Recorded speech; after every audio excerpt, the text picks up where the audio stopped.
All right, it is Tuesday night once again. We're here with Mark from Sea Science Film Labs and Jason from Faithful, Honest, and True Channel.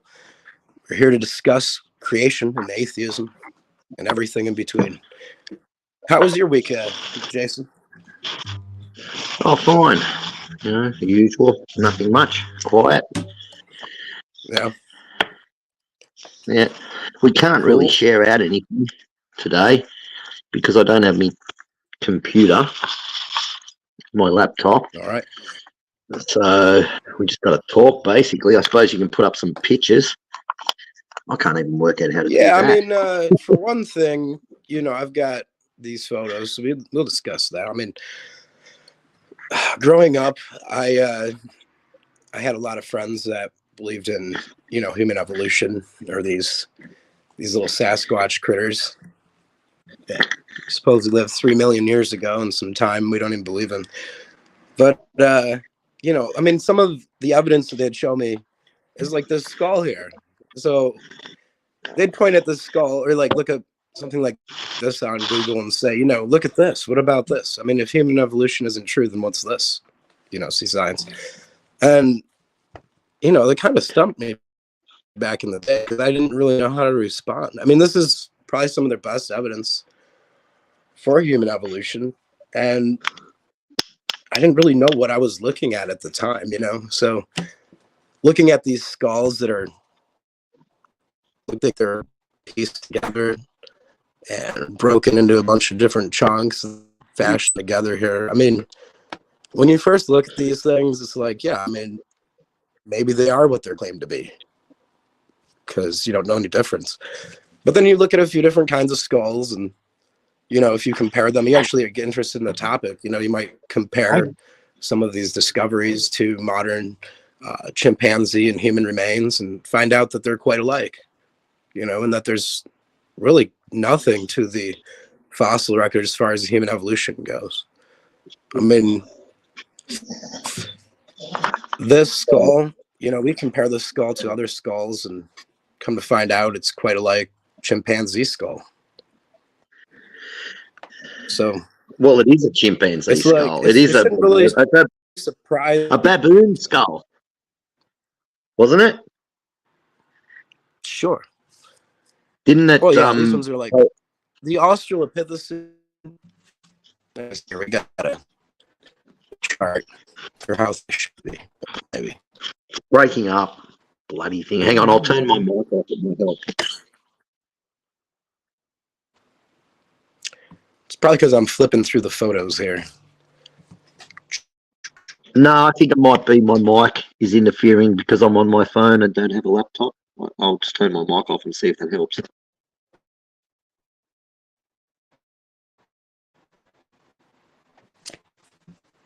You just keep going, man. And anyway, so, I mean, you got the tree of life. All right. Well, I know in the studio.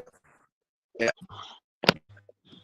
We're just going to have to, sorry, people, but anybody watching this, that we have to wait till about sometime after the 20th of May.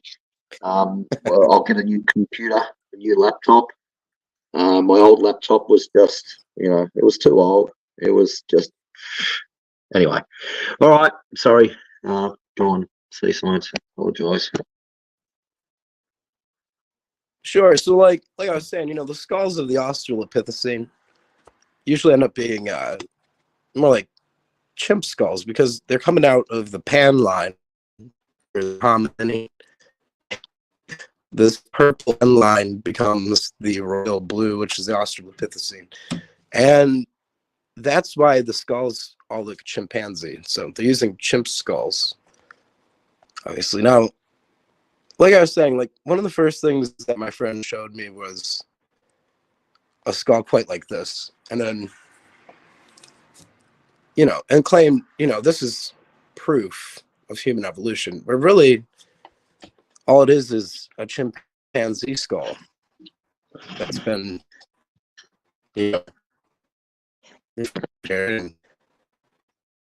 glued together. You're breaking up. I mean, you're breaking up, because I'm flipping through these pictures. I'm sorry, Jason. That's all right. So, don't worry about it, mate. It's fine. It's just that they, you know. Hey, that's StreamYard for you. But isn't it funny Let's see when we who's go in the live? chat. We've got Alex. Alex is in the chat. Hey, Alex. And Missing So Mod. is anyone? And Big Old Baby's in the chat. Hey, Big Old Baby. See you. Right. All right, I'll be quiet. If So this people is want to the join, I won't badge you. Whoa. What is that? I won't be a pain in the neck and badger everyone if they want to join. I've got to learn my lesson, man. That's one good thing about the news unit. He basically teaches me the way I don't want to act. So he's useful. So I've got to learn my lesson, man, and just be a little bit more like you, I suppose. Anyway, so I see Robin in the Yeah, chat. I Hey, know. Robin, how you doing? All right. well, it just sucks not being able to share out stuff. But at the same time, I mean, like, I don't know. We can't really get into erosion or anything like that. Or we can, Get it. because okay. Let's start with this. In Israel, right? You've got all these different over the centuries. You've got, like, if you dig down, you'll find like a town that's buried underneath the town that they're living in now. Say they'll find multiple towns. The more they dig down, they'll find another town that's buried under, and evolutionists will come along and say, well, that proves evolution. No, it doesn't, because since I've been living here, right, on this property, I've got an acre that's fenced off, and my dogs have been crapping on that acre. I did a bit of a calculation and I worked it out. Just from me and my dogs living here for the time we've lived here, we've added about 20 ton of material, and that's only just me, a couple of other people, and my dogs. So if you've got thousands of people living in a very, very small area, I mean, you've got their feces, you've got their refuse, you've got all sorts, you've got dust, you've got wind, dust storms can shift stands over the top of things. Unless you keep on sweeping it away and cleaning the streets all the time, it will eventually fill up and bury, especially in those areas in the Middle East. So that's why you find layers where you've got layers of towns buried underneath. And evolutionists will come out and say, well, that proves evolution. That proves the layers that they build up over. Well, actually, it doesn't, because the layers build up so quickly in those times that it just blows evolution away. And second of all, like, if I added 14 ton just from our waste, like feces and stuff like that, then to just a one small area, can you imagine if there was thousands of people, hundreds of thousands of people living on my 300 acres, you know, and they're all, because you got to eat and consume and you're adding in there.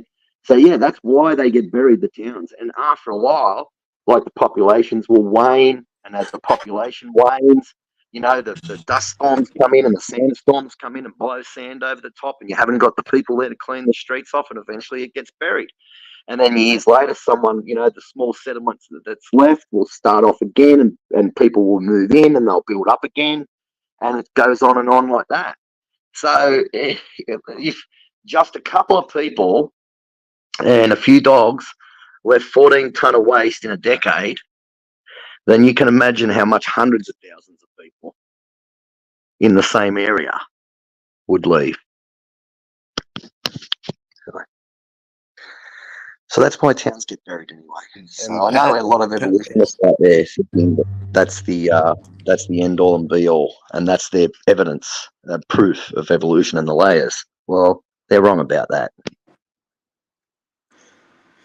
Yeah, I agree. The geologic column it's a myth. In fact, there's no place on the whole planet where you can view the entire column connected. No, where you that's should right. be able to if their story was true. Yeah. Yeah. You have to Well, imagine that it's supposed to be connected, eroded in other areas. Yeah, it's being lifted up. So Sure. Well, what they say is you've got say 100 million-year-old rock, or what is it? Hang on.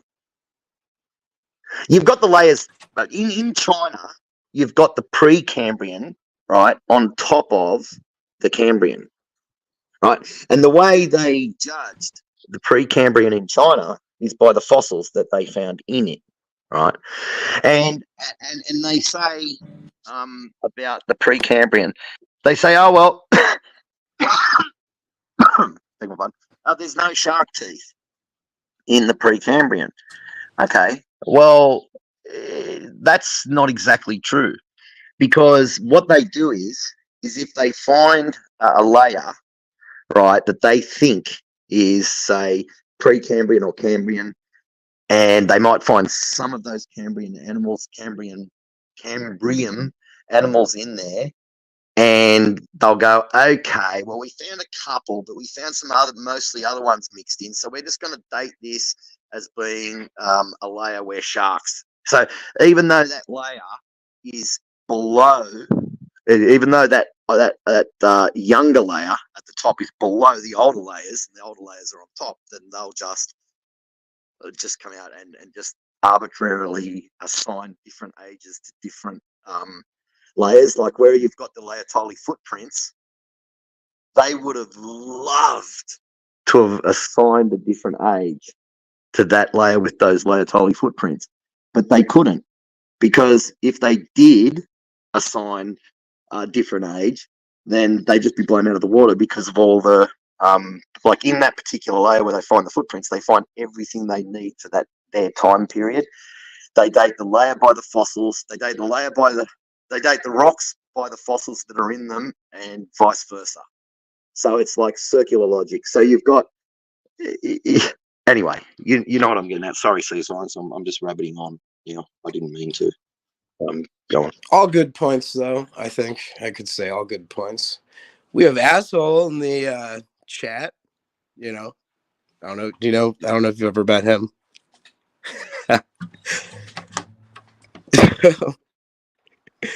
No, I haven't. Yeah.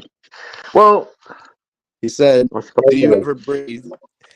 Which is obvious. You do know, like all living things breathe. I think, right?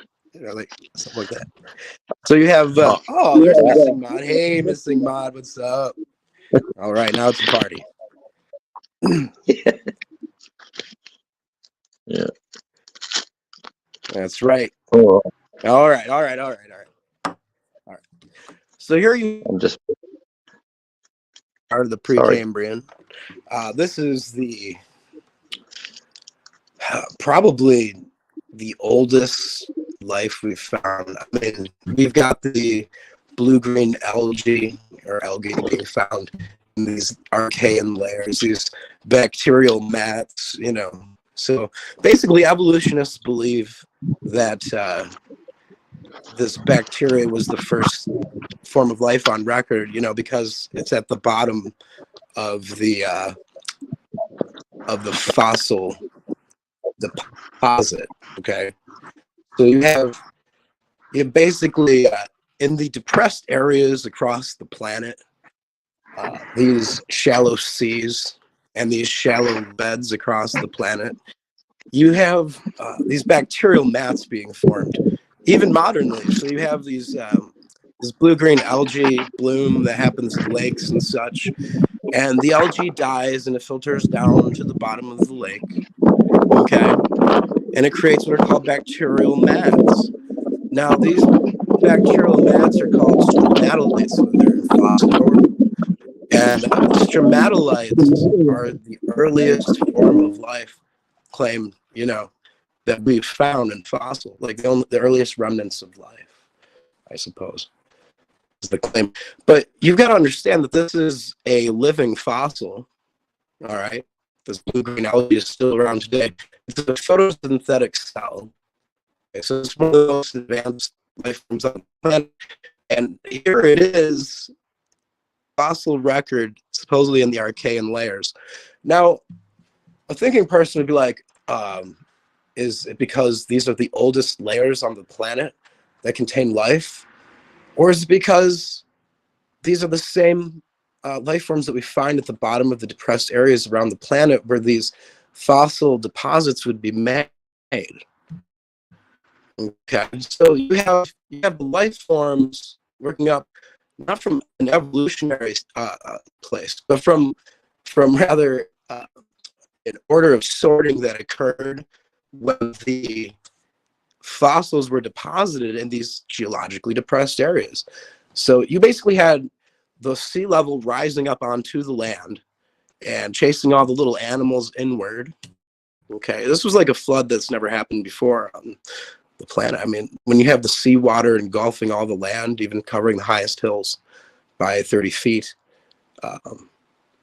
it's a whole different situation. So what you have is these animals being chased into the land, and they probably thought that, if anything, during the flood scenario. So all these animals are being chased inward, and they're being washed into the geographically depressed areas across the planet, which would be these shallow seas and lake beds. So it's no wonder that the animals on the very most bottom layers of these fossil deposits, these supposed Archean layers, happen to be the same animals that we find today at the bottom of these shallow lakes across the planet.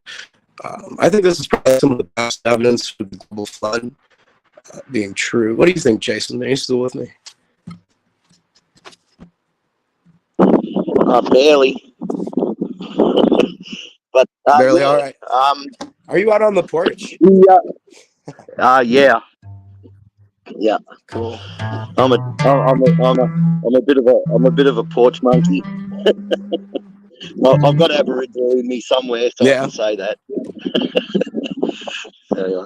Well, I don't know if anyone from the chat wants to join us. We're just kind of kicking back and discussing evolution and atheism in life. I mean, we were going to talk some smack about atheists tonight. I think that's what we decided to do, really. It was like a main topic. You can talk about the government if you want. Talk about anything you want. We can always get into we could talk about the government, too. Theological side of anything. We could talk about how atheists are groomed by their government and society, the media, to be atheists, to become atheists. Yeah.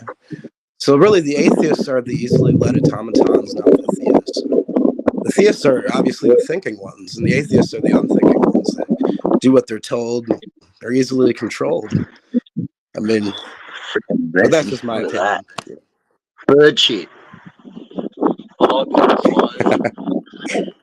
like them, man. The bug eaters. All right, U.S. Game Champ is in the chat. All right, hey, man.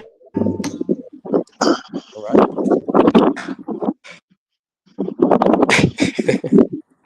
Never go full rainbow, and you never go full eighth. So that's jail clothes. Oh, so ready for prison.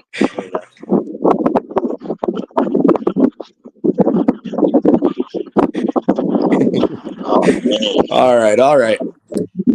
So, atheists, they claim to be without belief, right? So they go around telling everyone that they don't believe in anything, they don't believe in anything, they know things. They don't have a religion. Theirs is one of knowledge and not faith. But, atheism in itself is really the denial that any God or deities exist. I mean, it's base level. So it's really disbelief. And what's strange is, philosophically speaking, when you disbelieve in something and you recognize that it could be something and just you don't believe in it, that's actually belief in itself. So disbelief is actually belief in itself. You have to believe there is no God. You can't know. See? So atheism, it's a religious position, a philosophical position. It is a belief, yeah. So. Robin said she's not there. Everybody go later and listen to God Bless the bless the Lord God, King of the universe, creator of the heavens and earth, revering his creation, and creating the galaxies and stars we get to enjoy at night. But it's like 2 in the afternoon over in Tasmania. Hey, I can't go up the top yard. I was going to go up the. Sorry, man. I was going to go up the top It's yard. a non-religious position. Good boy. Go to the toilet. Go on. Sorry.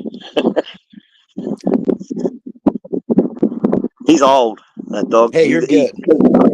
Those red dogs like him, they don't they don't show the grey on their muzzle as much. I looked it up. He's 11 years old. I thought he was 13, but he's actually 11, and I've been with him for 10 years. I got him when he was about 7 months old or a year old or something. So I've been with him for about 10 years. And yeah, he's old, you know, he's a long time. He hasn't got long left, really. These dogs usually only live to about 9, 10, this breed. They don't last very long. Mine often get to about 13, 14, 15 because I look after them so well and I love them so much. Yeah, they're all old, my dogs. And let's put it this way, in 2 years from now, I'll be alone. Yeah, I know, because I've already lost how many in my life? Probably about 10 or 15 dogs already I've lost in my life. So, yeah. I remember every single one of them. I miss them like you wouldn't believe. Just like someone lost their child or something. Their child died. That's what it's like for me.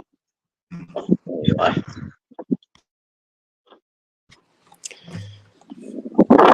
Sorry, I dropped out there. I was trying to change the view so I could see your dog a little better, but I fell out. Fell right out of the studio. That's a great dog, man. Jason. He's old. He's 11. I thought he was 13, but he's 11. And we've been together for about 10 years. I think you might have missed that. I'm not sure. But I don't know. Yeah, we've been together for about 10 years. They don't show red dots. You see how he's not that grey around there? Like a lot of when it's like 7 and 8 will have things like grey around here, whereas these red dogs and red noses don't show their age as much. Like he's a really old dog. He doesn't look that, but he's old and weak. He's so powerful. He's only a little dog. He's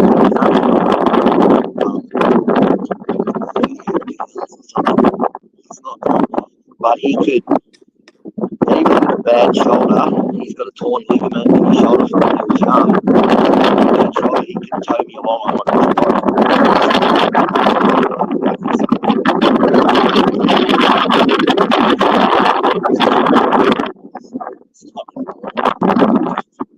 A little robotic there, I think. Or maybe it's the wind. That's the wind. Some good-looking dogs, man. Okay. Oh, there it is. Thank God. All right, I'm going. It's too cold. I mean, it's 15 degrees, but with the wind blowing, it feels like about 7 degrees Celsius. Celsius, that is. If it was 7 degrees Fahrenheit, it would be all frozen solid out there. It's about 50. What's 15 degrees? It'd be about 60, 70, 50, 60, 70, somewhere between 50 and 70 degrees Fahrenheit. Yeah, that sounds about right. Yeah, somewhere around there. Just off the top of my head. Sweet. So how is it in the land down under right now? Is everything good down there? You know? That picture I've got up there is actually a sunset on my property. Yeah. Well, you know, a lot of the time I get down on Australia, and then I look at people that I know. I know this person that's been in prison for armed robbery, all sorts of things, And he's got a record so long that when the police pull him over and they try to look at his record, one guy sat there for 40 minutes and the record was still printing out. And he said, I'm not sitting here watching all this. He said, up the tits. He said, what are you, public enemy number one or something? And they said, no, that's when I was younger. He said, I'm not like that anymore. Anyway, I can't remember my point. I got off the track. Too much busy rabbiting on. What is that? Yeah. To get back on the topic, I guess, what did you think of that big blue-green algae being found in bacterial mats called stromatolites? Oh yeah, I can't remember. Yeah. I've got a doc on stromatolites. I can't remember. Do you really? Okay, so stromatolites are supposed to be the oldest remnants of fossilized the life. oldest thing on Earth. I know that they're the oldest life on Earth. They say that they were the ones that originally formed life, and from them that the first cells lived in them, and then are formed into amphibians and fish, and then amphibians, and so on and so on. But I mean, if you want to get off that for a second and go back to the Cambrian, Sure. you got the Cambrian layer, and you've got in the Cambrian layer, you've got all the phyla, everything that you see today. You've got compound eyes, complex eyes. You've got brains, hearts, digestive systems, stomachs, legs, arms, tails, heads. You just basically go from nothing. Good explanation for the Cambrian Ocean, right? Yeah, well, even evolutionist scientists now are starting to say that the Cambrian, they believe now, is only 10 million years period. So you got a 10 million year period, and I mean, you've got to basically get everything within. They used to say it was 50 to 70 million years, and even longer in the past. But now, if you look it up, if you just get on a search engine and search, what I just said, then you'll see for yourself. Sorry, go see. Well, we know that their story is changing all the time, So we've got a situation where the narrative constantly changes. The Cambrian, all this new life and body types coming out of seemingly nowhere. That's like Pokemon evolution. That's fast evolution, man. That's not slow changes preserved over hundreds of millions of years. It's more like these things explode out of. Yeah, it's utter rocket speed evolution. It's like no light speed. It's hypersonic light speed. It's like 10 to the 58. So you can imagine it's going from cells. It's going from single cells to arms, legs, stomachs, heads, compound eyes. All the most complex things in nature. People try to say that they were simple animals, but no. They had arms, legs, heads, tails, backbones. They had, there was all the the insect types and the bony types, and everything was there. Every single phyla in everything in the animal kingdom was there, and it went straight from single cell. But then they'll turn around and they'll say, "Well, you've got the Precambrian." Well, sure. What they say is the Precambrian. Well, you got the Precambrian. In China, where the Precambrian's on top of the Cambrian. So that sort of stuffs that up. And every time they'll find, say, shark teeth, like I was saying before, in a certain area that might go against their thing, well, they just reclassify that layer. Even though that layer is above or below where it should be, right? Then they'll just say that was continental uplift, that uplifted the layer. But then you get into erosion. Right. And you get all this stuff was all eroding. Well, if it's uplifting, where you've got one layer way down below another layer and another layer on top of another layer, like they say, and this uplift was occurring like this and just lifting it up more in one spot and less in the other and stuff like that. Well, what about erosion? Erosion should have eroded away all the fossils, all the in situ fossils, like the footprints. You can't intrusionally bury an in situ fossil. Like a footprint, it's stuck. Again, dinosaur footprints are some of the best evidence, I think, that dinosaurs live relatively recently. Consider erosion. So just to reinforce that. They can't be intrusionally buried. Since in 75 million years, there would have been about 97 miles of erosion. So you would have had to have 97 miles of land uplift, right? On average, not everywhere, but on average, you would have had to have 97 miles of land uplift, and everything erode away down to the base bedrock.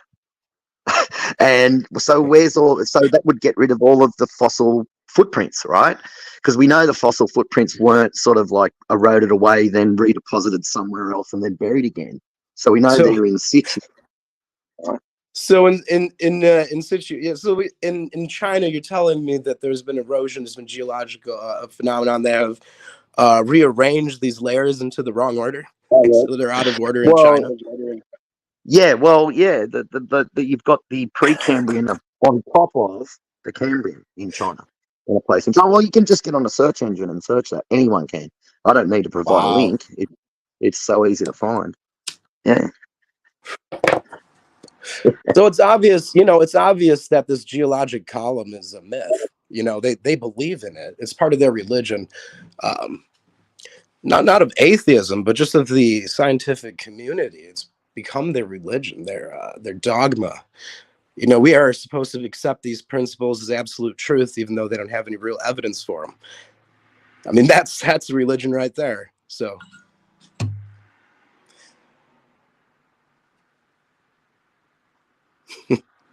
And like, what they'll tell you is you have these extinction events. Okay, so this PK extinction event.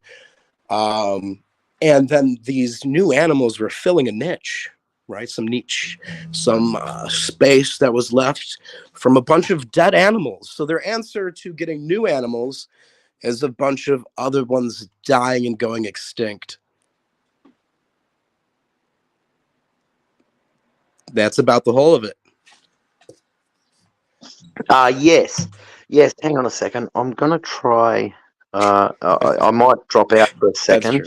If I do, then you just keep going, man. I'm trying to do something here. All right, sure. Yeah, I mean, yeah. So I'm gonna drop out. I'll be back. A situation where they say that a bunch of animals going extinct will allow for new ones to appear. I mean, that to me just shows their magic belief system. I mean, they think that mutation actually creates new animals, where in reality, mutation has been shown to create disorders within living forms and living systems, to make them disordered, not more ordered. Results in more kinds of cancer. That's what mutation does. It doesn't create new forms of life that have never existed before, but instead less potent, watered down versions of what should be and what was meant to be. And that's what you see. So Jason's back here. But yeah, like he was saying, the Cambrian keeps getting shorter. They keep changing their story. I've got a bit of a lag here, but we'll see what happens. Man, I really hear myself echoing. I'm going to be right. No, you're not. No, you're not echoing. You might hear yourself echoing, but you're not echoing on this end. I don't know. People in the chat could verify. Maybe I hear it coming through. I don't think so. I'm not hearing it, so I don't think they are in the chat. It'd be good if they told us. All right. Yeah, no, you're right. It's all good. Yeah, Crystal. Well, unless someone in the chat says that they can hear the echo, but I can't, so I imagine they can't as well. Right. But it would be annoying you, right? It would be hearing your own echo sort of makes you balk when you talk. So restart and come back. Be a good idea, I suppose. All right, let me try it again. Let me see if it keeps happening over here. No, we're good. All right. So, like, I just wanted to reinforce the idea that atheism is actually religion. In fact, so is agnosticism. I think a lot of people are groomed by their education system to become agnostic these days. But they really don't realize agnosticism is actually just you're being groomed by your government. It's what like he's the light saying beer is of atheism. You broke up heaps. What he said was, is you're being groomed by your government to believe in evolution, and that's true. Because I remember the first time, I remember the point when I actually lost my faith. I was born a Catholic, but I never knew about Catholicism or anything like that. All I knew is I believed in God, right? And then I remember my grandmother when I was 10 years old in Port Macquarie telling me about, I said about the tailbone, and she said, oh, you know that they think that's a vestigial thing. She said they think. And then I said, ah, really? And they reckon that it was a monkey's tail once and that it turned into a tail. And then she said, oh, but I don't believe that. But, you know, me being 10, like Bart Simpson, I'm imagining myself swinging from the trees from my tail. And that's basically when I lost my faith. And I didn't regain it again until decades later. So, but in that time, I remember having it heavily, you know, pushed upon me. Every book I read talked about dinosaurs with millions of years. At school, my teachers were all socialists, leftist progressive socialists, and they'd push evolution constantly in every single television show you watch. They talk about millions of years this and tens of thousands of years that and hundreds of thousands. You're being brainwashed at every single turn. There is just no way to get around it. It's like that. I mean, I get dirty on people these days because these people, because people have all this information at their fingertips and yet are still ignorant. But at the same time, I understand because every single television series, every single video, every single cartoon, unless it's specifically Christian, mentions millions of years this or hundreds of thousands. It's always got it. They always add it in. You notice that? Like they could just do a story just for the story's sake without talking about, you know, thousands of years or millions of years or anything, Bible or anything, but they always have to push it in there. So you're literally being brainwashed in little increments. And that's why you've got millions, tens of hundreds of millions of people around the world that believe that evolution is a fact, and it's a proven fact. And that's because of that constant little bit by little bit by little bit brainwashing, and they just assume the science have got it all worked out, and they haven't. They haven't got anything worked out. Nothing. None of it. It's all freaking. It's basically a weak, flaccid theory propped up by millions and millions of hypotheses. And that's all evolution is.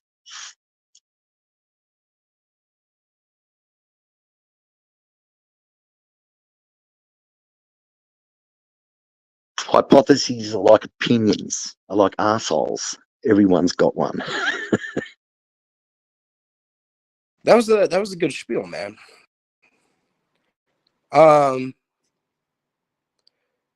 Yes, we just going to define Gnosticism real quick for some people. And, it's a collection of ideas that coalesced in the first Jewish and Christian sects. Freaking breaking up again. So Anyway, it is religious. Yeah. Well, you all out there for yourself. So. Damn it! Stop breaking up, you mongrel bloody thing. It's breaking up every time you talk. I'm really starting to get the shits with this.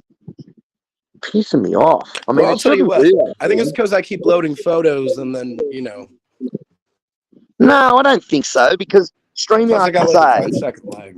No, I don't think so, man. StreamYard says that they have, like, every time, everything you're doing, there's a separate computer operating that. Like, they've got a computer on their end, basically a PC for me and a PC for you and a PC for everyone. That's the way it works. So you don't need good internet reception to be able to get across. You know what I mean? Huh. It's starting to hit me, and I'm getting suspicious about it because it just happens all the time. And you don't really need good internet with StreamYards. That's the whole point of it. So it's pissing me off, and well, they better I'll tell you fix what, it. my internet doesn't seem to like it very much into that. Or maybe StreamYard just doesn't like me. I don't know. Well, now you seem to be a bit clearer. So go on, now explain. All right. Good. Yeah, I mean, we talked about the how it's not good. It was really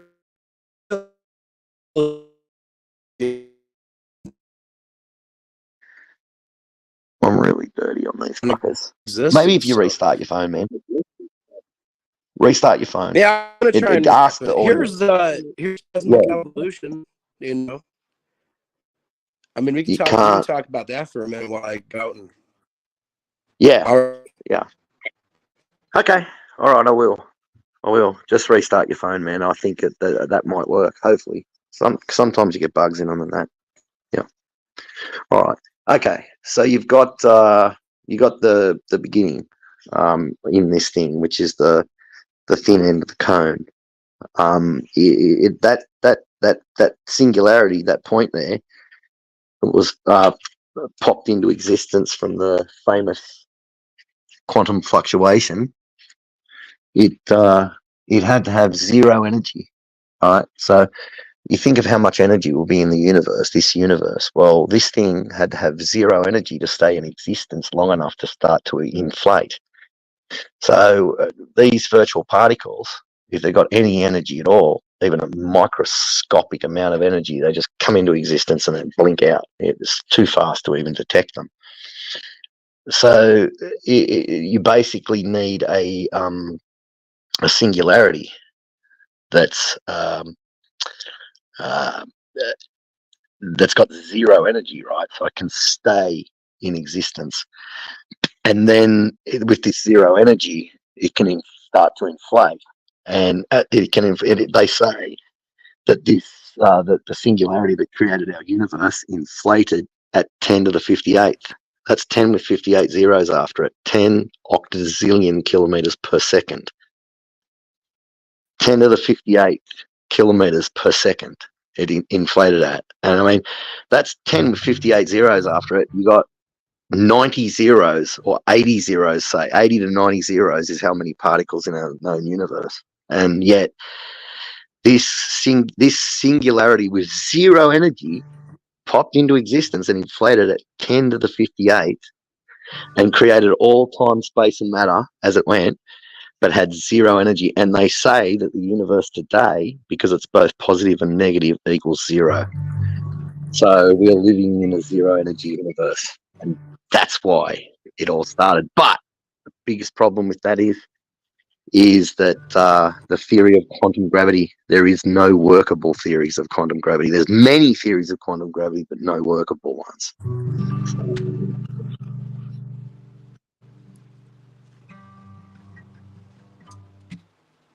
Yeah, I'm back.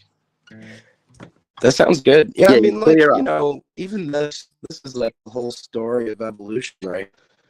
From particulate to future. Oh, they even think that they know. Wait a minute. Do you mean, could it be that their narratives expand beyond even present day and past, this deep past time, that their imagination even stretches on to what the future evolution might be of I think I humankind? worked it out. What we might look like in the future. You're breaking up. You were breaking up again. Okay. Now listen, I think I worked it out. I think I worked out what the problem is. What the problem with me is that I was keeping the microphone too close to my mouth, and I was speaking too loud. So if you sort of hold the phone probably about a foot away from your face and just talk with a like a calm tone like this, then it'll come through a lot clearer. Yeah, I think and that it's if you just put it right up against your the face like connection, that, and man. I mean, like that, it'll sort of break up, right? That's breaking up, right? Yeah. So if you put it right yeah, up because I'm against your like it's face, like a foot from my face, and like yep, I'm just I mean, like, I don't know. It should work. it's working now. Every time I start talking Well, to it you, it was starts working, and then I turn my mic off, and you start talking, and it just starts breaking up. It's just yeah, bizarre. Anyway, it's so why? strange. If It's it's so clear like strange. this, why does it start breaking up when you? Anyway, I don't know if it's just me or if Anyway, it's but you know, everyone you else see here, doing like they have future on this chart. Do you see this? The future. So like they've even imagined what like the future of evolution might be. So we got particulate to the future. And this is from Harvard University, this little chart here. So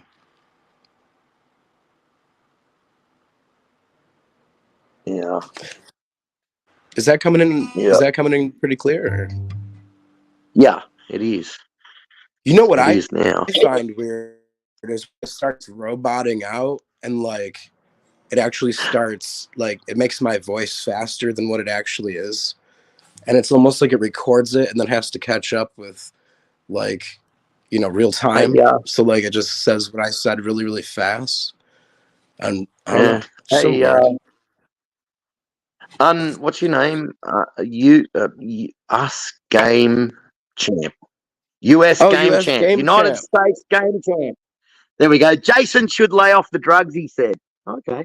That's fair enough. But hey, you don't have to spell it the way you spelt it. We'll let the comment go through. We're not a bunch of communists on this on these channels.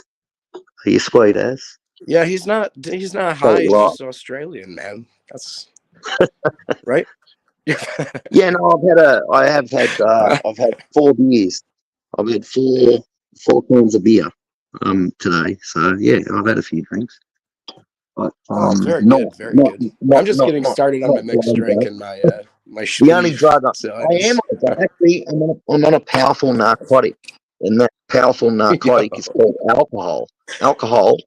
Alcohol is a powerful narcotic. People don't realize that. People think like, Hey, yeah, it's Philip is here, man. Philip narcotic, Evans is in the chat. All right. And Bond. Oh, oh, oh, Bond might get on here tonight. Hang on, let me put this thing back in the chat again because I haven't really been very good about this. Oh man, I'm slacking. What channels are we streaming to? Are we streaming? We just put to everybody. Yeah, streaming them. All channels get the link. There you go. There you go. Yeah. Hey, there's Yeah, big old babies in the chat. Here, I hope he joins. Come on up, man.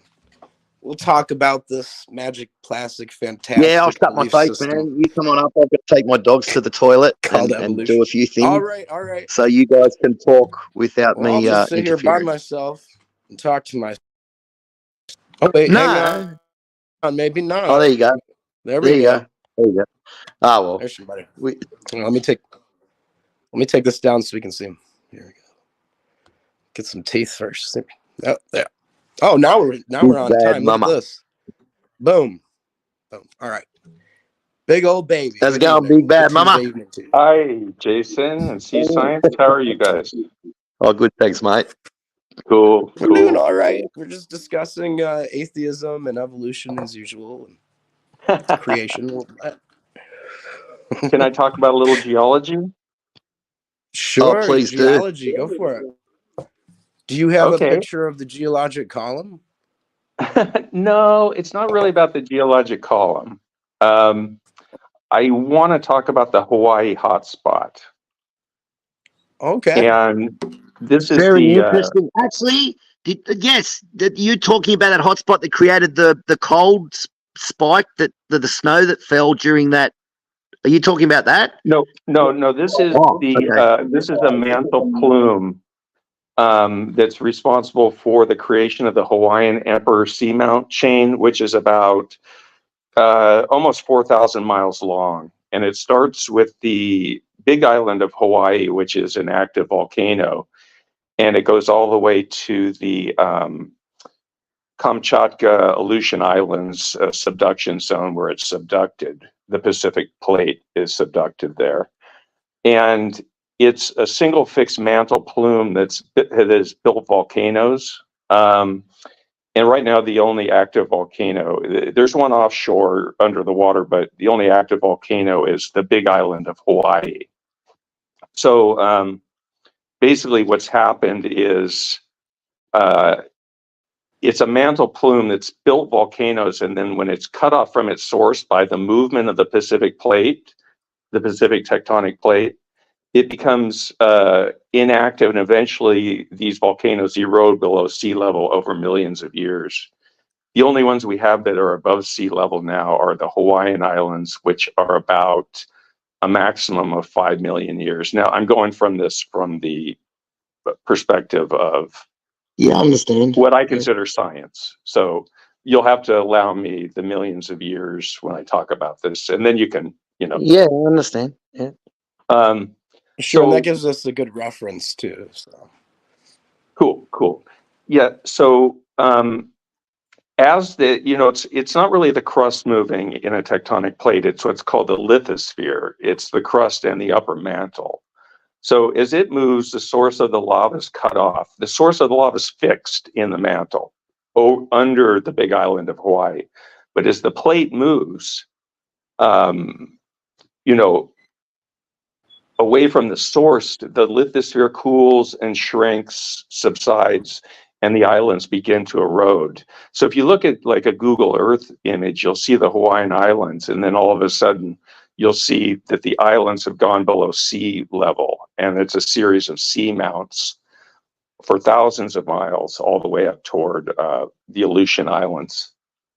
So the flood model, and you can dispute this if you disagree, but the flood model would say that all these islands formed at about the same time. Each island should have experienced about the same amount of subsidence, and each island should have experienced the same amount of erosion and growth of reefs around the edges. But that's not really what we see. We see that first of all, we see that the reef thicknesses have increased as you go away from the active volcano, which is underneath the big island of Hawaii. And in Midway Island, for example, there's about 1,000 feet of reef limestone before you reach volcanic rock. And the species they've done cores of these reefs, and they found species that are at depth that are no longer alive today. With a creation model, you would expect to see the same type of coral species at each of these islands, because it was 4,000 years ago when it was formed according to the creation model. Any questions so far about that? Yeah. So like in your flood model that you're aware of, do they not have volcanic activity before flood? Sure. So that would add 2,000 years, basically, for a young Earth model, right? It would also add the catastrophe. You know what I mean? Because you could have volcanic activity prior to the flood, catastrophic event, Right. flood that would cause that quick erosion. It's And if you're saying that there's it's all just that we have increased. layers of Oh, sorry, C-Science. Go ahead. No, I'm sorry. Yeah, I stopped. You go ahead. Go ahead. I don't want to get too many questions. We do see increased erosion, and we see the increase of reef thickness away from the active hotspot, which is under the big island of Hawaii. You have to picture a fixed mantle plume under the big island of Hawaii, which is active right now, volcanically active. And you have to picture the Pacific plate moving over the top of it, and these islands becoming older and older and older until they're so eroded that they go below the surface of the ocean. I just want you to be able to picture it from a geologist's perspective. Okay, good. So all these Yeah. islands are moving back into the ocean, right? They're like castles. They're moving. They're moving westward. So the Pacific plate is moving to the north. You believe in like uniformitarianism concept rather than a catastrophic flood event causing most of the erosion across the planet. But what do you think? Do you think that idea of volcanic activity prior to the flood event could explain that?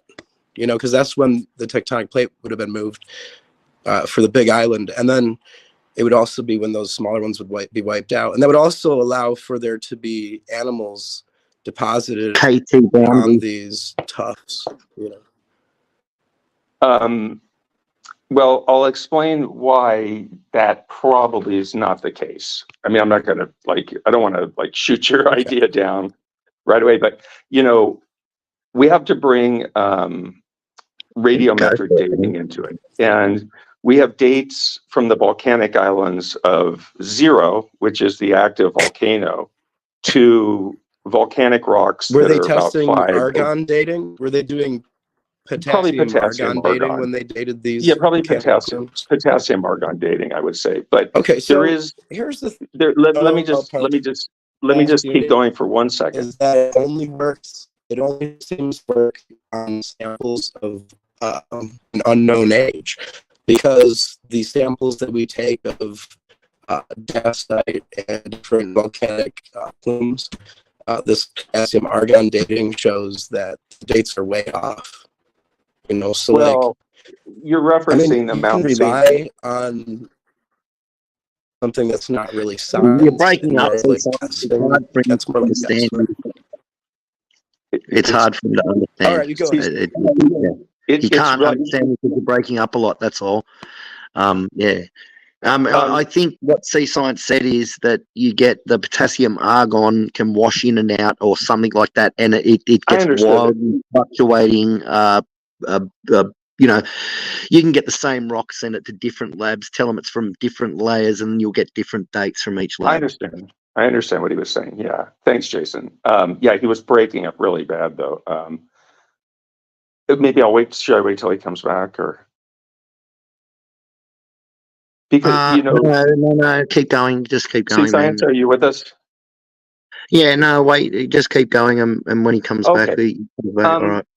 The potassium argon dating that Sea Science was referencing with the dacite is basically they dated new rock and they came up with ages that were from 0.3 millions of years to, I think, 2.8 millions of years. So it indicated the potassium argon method was invalid. But Stephen Austin, who sent those samples to the lab, he clearly stated that their equipment could not accurately measure samples that were less than 2 million years. So he did misuse the measurement technique, and so we really do expect inaccurate results. These are the Mount St. Helens rocks That I'm may talking be about. in that particular case, but there's other cases. There's not just that. No, that's not the case, though, Jason. Well, you're saying the dacite rocks. I really think you're referencing the Mount St. Helens rocks. But if I could continue on, Yeah, sorry, mate. Sorry. Oh, that's okay. All right. The radiometric dates that we do have. That he's talking about in that experiment, they sent 5 different samples to 5 different labs. So plume from Mount St. Helens. Okay. Yeah, I'll have to do this another time, I think, because I can't. No, it's because it's breaking up. He just dropped out. Just explain, and when he comes back, I'll just tell him. Just let you explain. I'm sorry. Okay. It's not his fault. Okay. It's not his fault. Like when you talk, he's not being rude. I noticed this. When you talk and he keeps talking, it's that because it's breaking up and dropping in and out for him, he doesn't hear you talking and he thinks you're not talking, so he keeps talking and he thinks everyone can hear him. So yeah, I don't think he's being rude either. He just has computer connection issues. So it's nothing new for Sea Science, unfortunately. It's all right, man. Just what I'll do is Sea Science, let him talk. We'll just give him, say, 5 full minutes without interrupting, and then we can come in after that. What about that? Because that way, if we break up and stuff, it won't matter so much. And I think I can sort of get the gist of what you're saying sometimes, and I might be able to relay what you're saying when you break up. But anyway, go on, mate. I'm sorry. Oh, that's okay. Let me see here. So what we see with radiometric dating is we see ages ranging from 0, which is the new volcanic rock layers that have formed on the island of Hawaii, all the way increasing, and this is important, the dates increase all the way along the chain of islands and seamounts for almost 4,000 miles. And then the oldest sample we have is over at the other end of the chain, which is about 80 million years old. So we have increasing dates and we have samples from all those underwater seamounts up to that 80 million years. And if you do a, let's see here, let me find this real quick. So if you do a calculation of the distance and which you divide by 80 million years. So you have the distance as of the furthest sample, 80 million years, is 3,700 miles away from the hotspot. So that would be 235 million inches. So if we divide that by 80 million years, we come up with a plate motion of the Pacific plate of 2.9 inches per year. So if we want to know a variation in speed, we calculate distances between individual islands and seamounts, and we can calculate the speed over shorter time intervals. And when we do this, we get speeds that range from 2.6 to 3.6 inches per year. This is the rate that the Pacific plate is moving over the hotspot. It suggests that there's been a fairly steady rate over the last 80 million years. And when we compare this rate that we've just calculated from distance and time, using, distance over time, 80 million years, we can actually measure the rate of the plate movement today in real time using GPS. And if you remember using the distance over the time, we came up with 2.6 to 3.6 inches per year for the current speed of the Pacific plate. When we measure with the GPS, we find that it's 3.1 inches per year, which falls within that range of 2.6 to 3.6 inches per year, corroborating that data and corroborating that it was a uniformitarian process.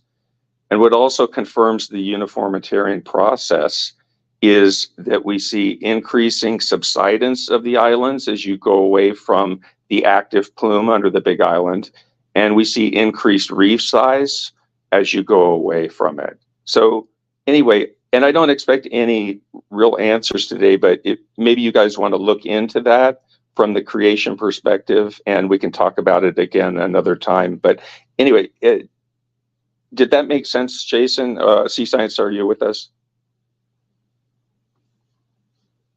Yes, I've been listening, and hang on a second. Just wait 1 sec. I'll be back in a sec. Sure. All right, am I live? Am I on? You're here, but you're roboting pretty bad. Well, I might a little bit because sometimes I have issues. But I've listened 3 times, so you this sound is as good as it's going to get.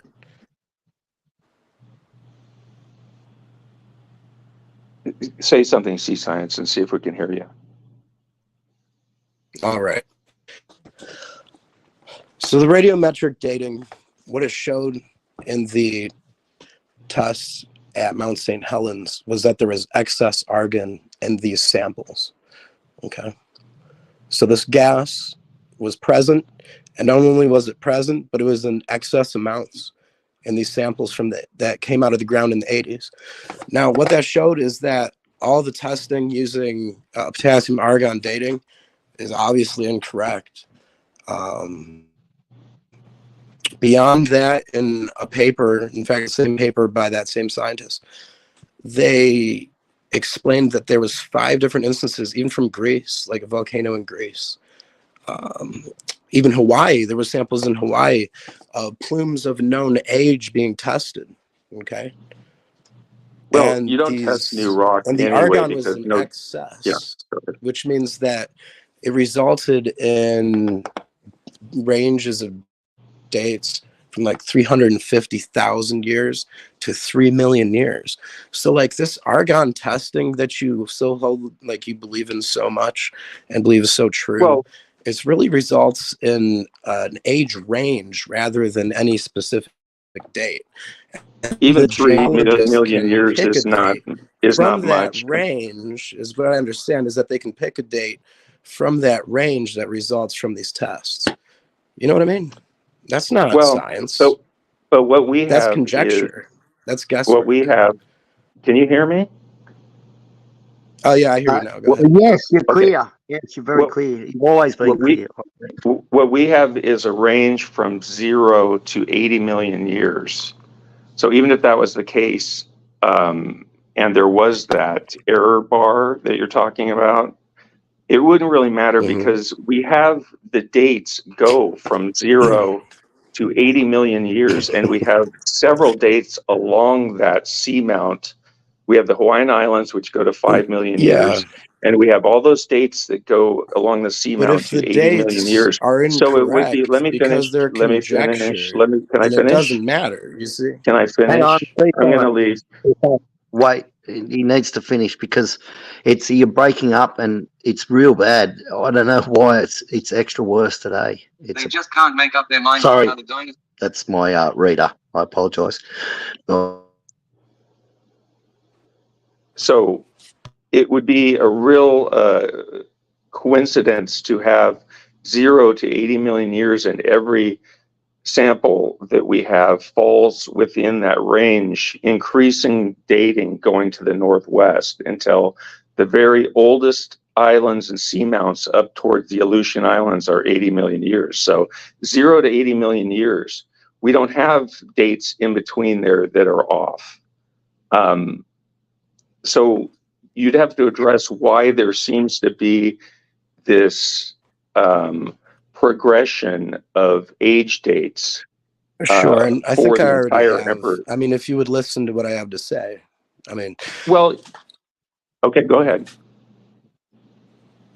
okay.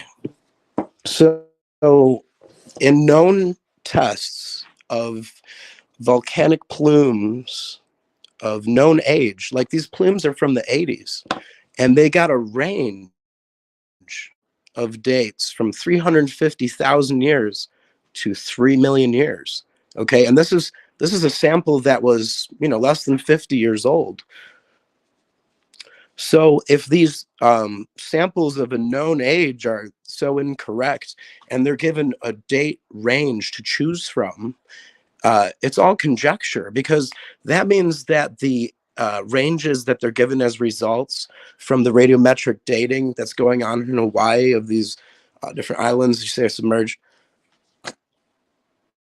those are going to be wrong too if samples of known ages are wrong and you're given a range of dates from the lab. Now, hang on, don't say anything yet. In these tests, in this metric dating test, these geologists are given a range from the lab, and then they select the date to go along with their own narratives. That's conjecture. That's not science. That's not honest scientific research. That's completely guesswork, and it's just to add to the narrative that's being pushed. Now, the reason that all these scientific consensus, all this stuff adds in, they all agree, is because it's all these people holding hands. The scientific consensus is a cult. It's a culture. It's a religion. It's become their religion. Cosmic evolution, biological evolution has become religion, and it's the only state-protected religion as of right now. What do you have to say?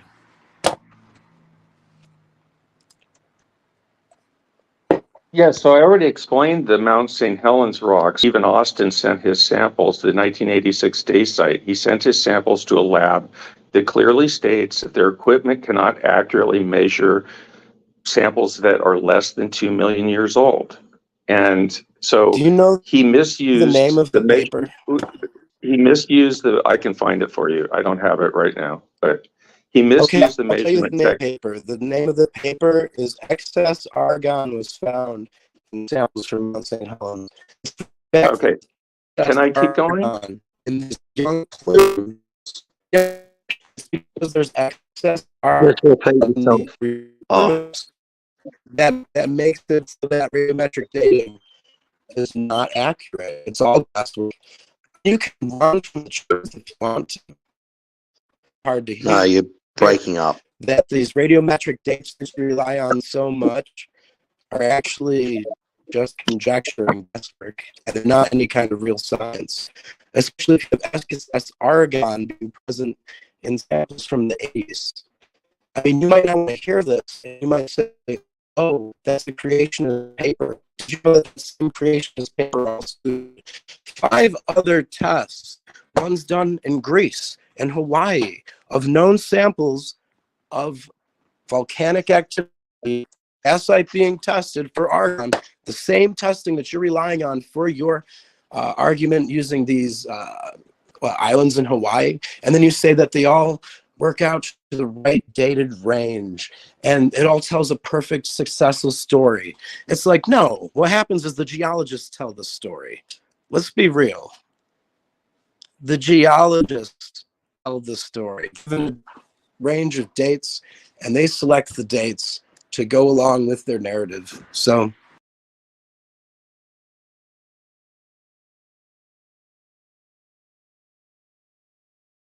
Yeah, it's just oh,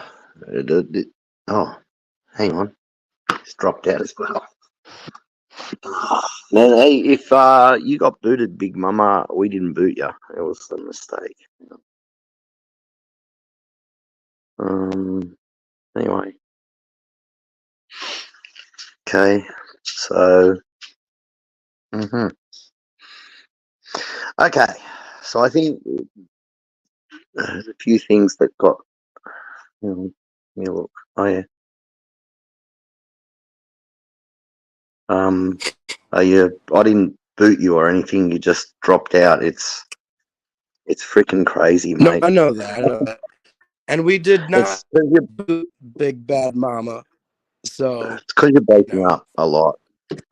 am I coming in clear yet? I know I've been kicked a couple times. Not by the host, honestly, but by I know. StreamYard. I know. Yeah, well, StreamYard's clagging out or whatever it is. But all right. Yeah, I know what it is. So here you have a situation like where Big Bad Mama relies on these dates from radiometric dating and basically the professional geologists, okay? And what the problem is when they send these samples to a lab, they actually receive a range of dates and no real actual date. So they'll be getting dates like I think a range of that. hundreds of thousands of years to millions of years. Yeah, I know I'm roboting. I'm going to keep roboting, dude. There's no way around it. Like whatever fucks with our StreamYard is fucking with our StreamYard. I know, it's a pain in the neck. So there's no way around it. I know. No, you were fine. You were clear. It wasn't that. I was just saying that the arguments, you couldn't hear him.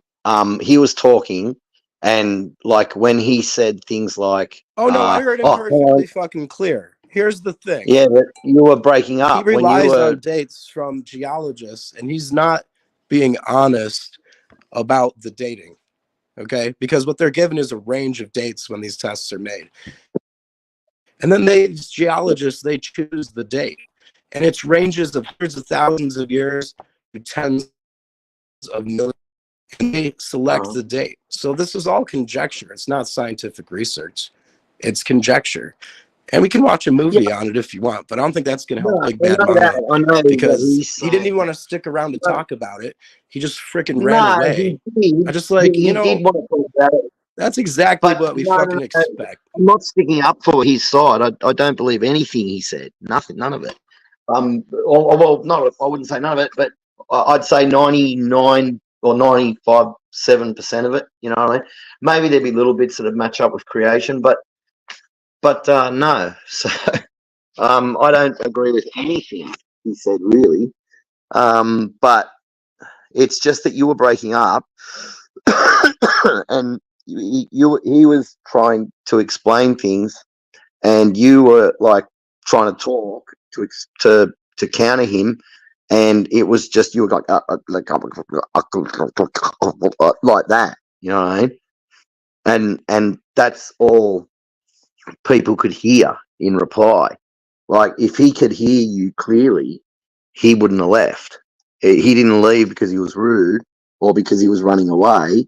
He just left because he realized that he just couldn't have, not that it's your fault, right? It's just that he realized you couldn't hear exactly or understand what he said or hear what he said or not understand it but hear what he said. There must have been times was he cutting out when you were listening, or could you hear him really clearly for everything?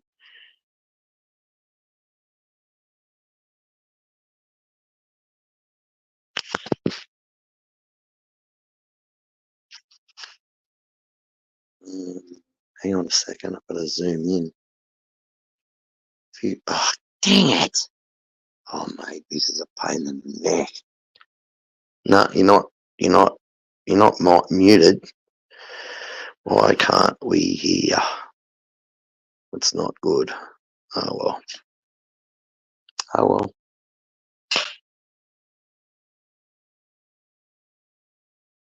So I suppose, StreamYard's using the system that they're using.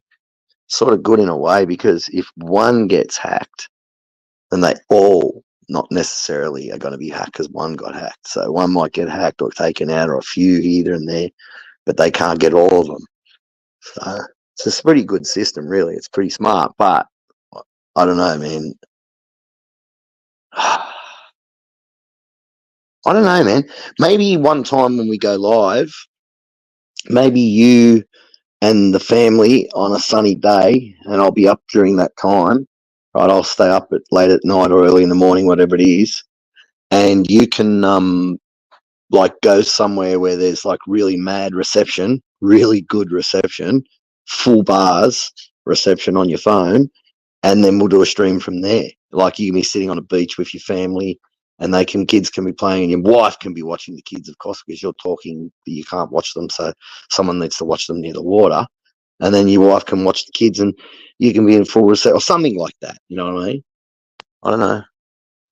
Anyway, well, I'll wait for you to come back, because it'd be nice to have a stream where we could hear you, man, because if you could hear him clearly, his responses, and you could hear his, and you could all hear each other in real time, then you'd have a great conversation. But it's because you All right, I'm back. Yeah, okay, now you're clearer. We're good. I had to block somebody in the chat, just like an old troll. I just freaking gave him a chance, but he keeps Not playing. in my chat, did you? Not in my chat. Don't block them in my chat. As long as you don't ever block them in my chat, because then I don't care what people say. People can troll, say, mega like spam. Yeah, you can go play in your chat. You can go play in your chat if you tell want. them to go over to my chat and spam and carry on over there like a dickhead. That's fine. I don't mind.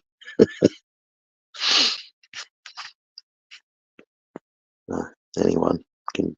Anyway, I'd say whoever can spam the hardest wins on my channel.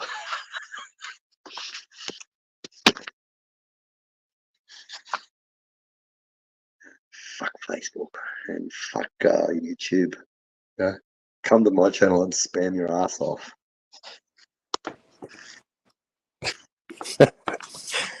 Let's see how many more sock puppet accounts he has. Maybe he'll log in and give us more views. So anyway, can you hear me at all yet? Is this shit even working, or are we gonna fuck up all night? Yeah, you're clear now. Oh, yeah. Good. I'm glad I'm clear now. Maybe it's because certain people left. Hey. No. So yeah. Anyway, radiometric dating is a bunch of bullshit. Let me tell you why. It's because they don't get given They don't get given actual dates from these labs when they send in these tests. These argon potassium dating, it's like they get a range. I know, it's ridiculous that they hundreds of thousands of years. We need to know the date tens range. Of millions of years to choose the date from. Yeah, they're choosing a date from a range. They're not given a date. So this whole story that he was spewing, that Big Bad Mama was spewing about how there's successive datings, and that geologists have dated these places, and that they come out with these clear tests that show their freaking narrative. That's a bunch of bullshit. Yeah. Like, let's be real. It's a bunch of bullshit. Hey, go spam on my channel, man. In protest of YouTube and Facebook censorship. Just spam your ass off. Just piss them off. Anyway, sorry, sea signs. I had to say that. Yeah, it is a bunch of bullshit, but I agree that 100%. It's all there. Everything that he said is wrong, in my opinion, just about, except for a couple of things that match up with creation, but I'm just cherry picking, as he'd say. But yeah, it's 100%. And I understand where I these, just love to hear him cry. Look at him. I understand, but no, You know, no, I don't care. he's fine, man. When you're Like just a this freaking guy, idiot every time I see you, why the hell would I want you to comment on my channel? Go comment on Can you Praise's hear me? channel where they Can have you a hear fucking me? Can you circus. listen? Yeah. Anyway, Hang on, go let me over on talk my to Bond. channel. Go Hey, over on Bond, my channel, people. why don't you go chat on fucking Praise's channel where they have a Go fucking chat on my circus. channel, Jason Izzard. Go over there. You can go over there and Because chat that's where there. clowns belong, you fucking I'm clown. live at the moment at Faithful Honest True. At Faithful Honest. Just put at Faithful Honest, lowercase, uppercase, whatever you want. At Faithful Honest, go over there. And you can. US Game Champ says that he did not mean that you were on drugs. He was not gaslighting you, sir. Yeah, no, I don't care. Yeah, I am on drugs. I'm on alcohol. Alcohol is a drug. He's right. I'm on drugs. He's not. I'm on several drugs right now. In fact, my brain even But makes alcohol's drugs. a drug. Right. So yes, he's And you know what else? technically You know what else? 100% correct. He was right. Big Bad Mama is 100% wrong. Let me tell you about geologists. They have their little community, their little geologist community, where they're all shaking hands. And they're like, hey, look, we can test this dacite over in Hawaii and then test other dacite plumes in Hawaii and say they're successive because what we get is a date of ranges. It's a range of dates. Hundreds of thousands of years to tens of millions of years to choose their date from. I know. That's why it's successive, because you got a bunch of people it's in ridiculous, cabal, but holding hands, agreeing with each other. But I would like for you to go to a beach one day with your family, even if I have to be awake at like 2:00 in the morning. He's such a cop. You know, Bond is a cop. Like, he really works in law enforcement or something. Listen. I want you to go somewhere where there's reception. I want you to go somewhere where there's full bars. Reception on your phone. This is the same place I talk from every freaking week, man. It's because we got Muppets like Bond and shit fucking with our network. No, have you got full reception bars? Have you got full reception bars now? This is the same reception I have every week. What I'm saying is, if you went somewhere, like got in the car and drove somewhere with your family to where there is full bars reception, and had a holiday. Where, like in the day, maybe it's a beach in town or something. I don't know. I've got a connection right now, and it usually works. Yeah, it is working. I've even run video through this same connection. You know, you only get 1-2 bars, right?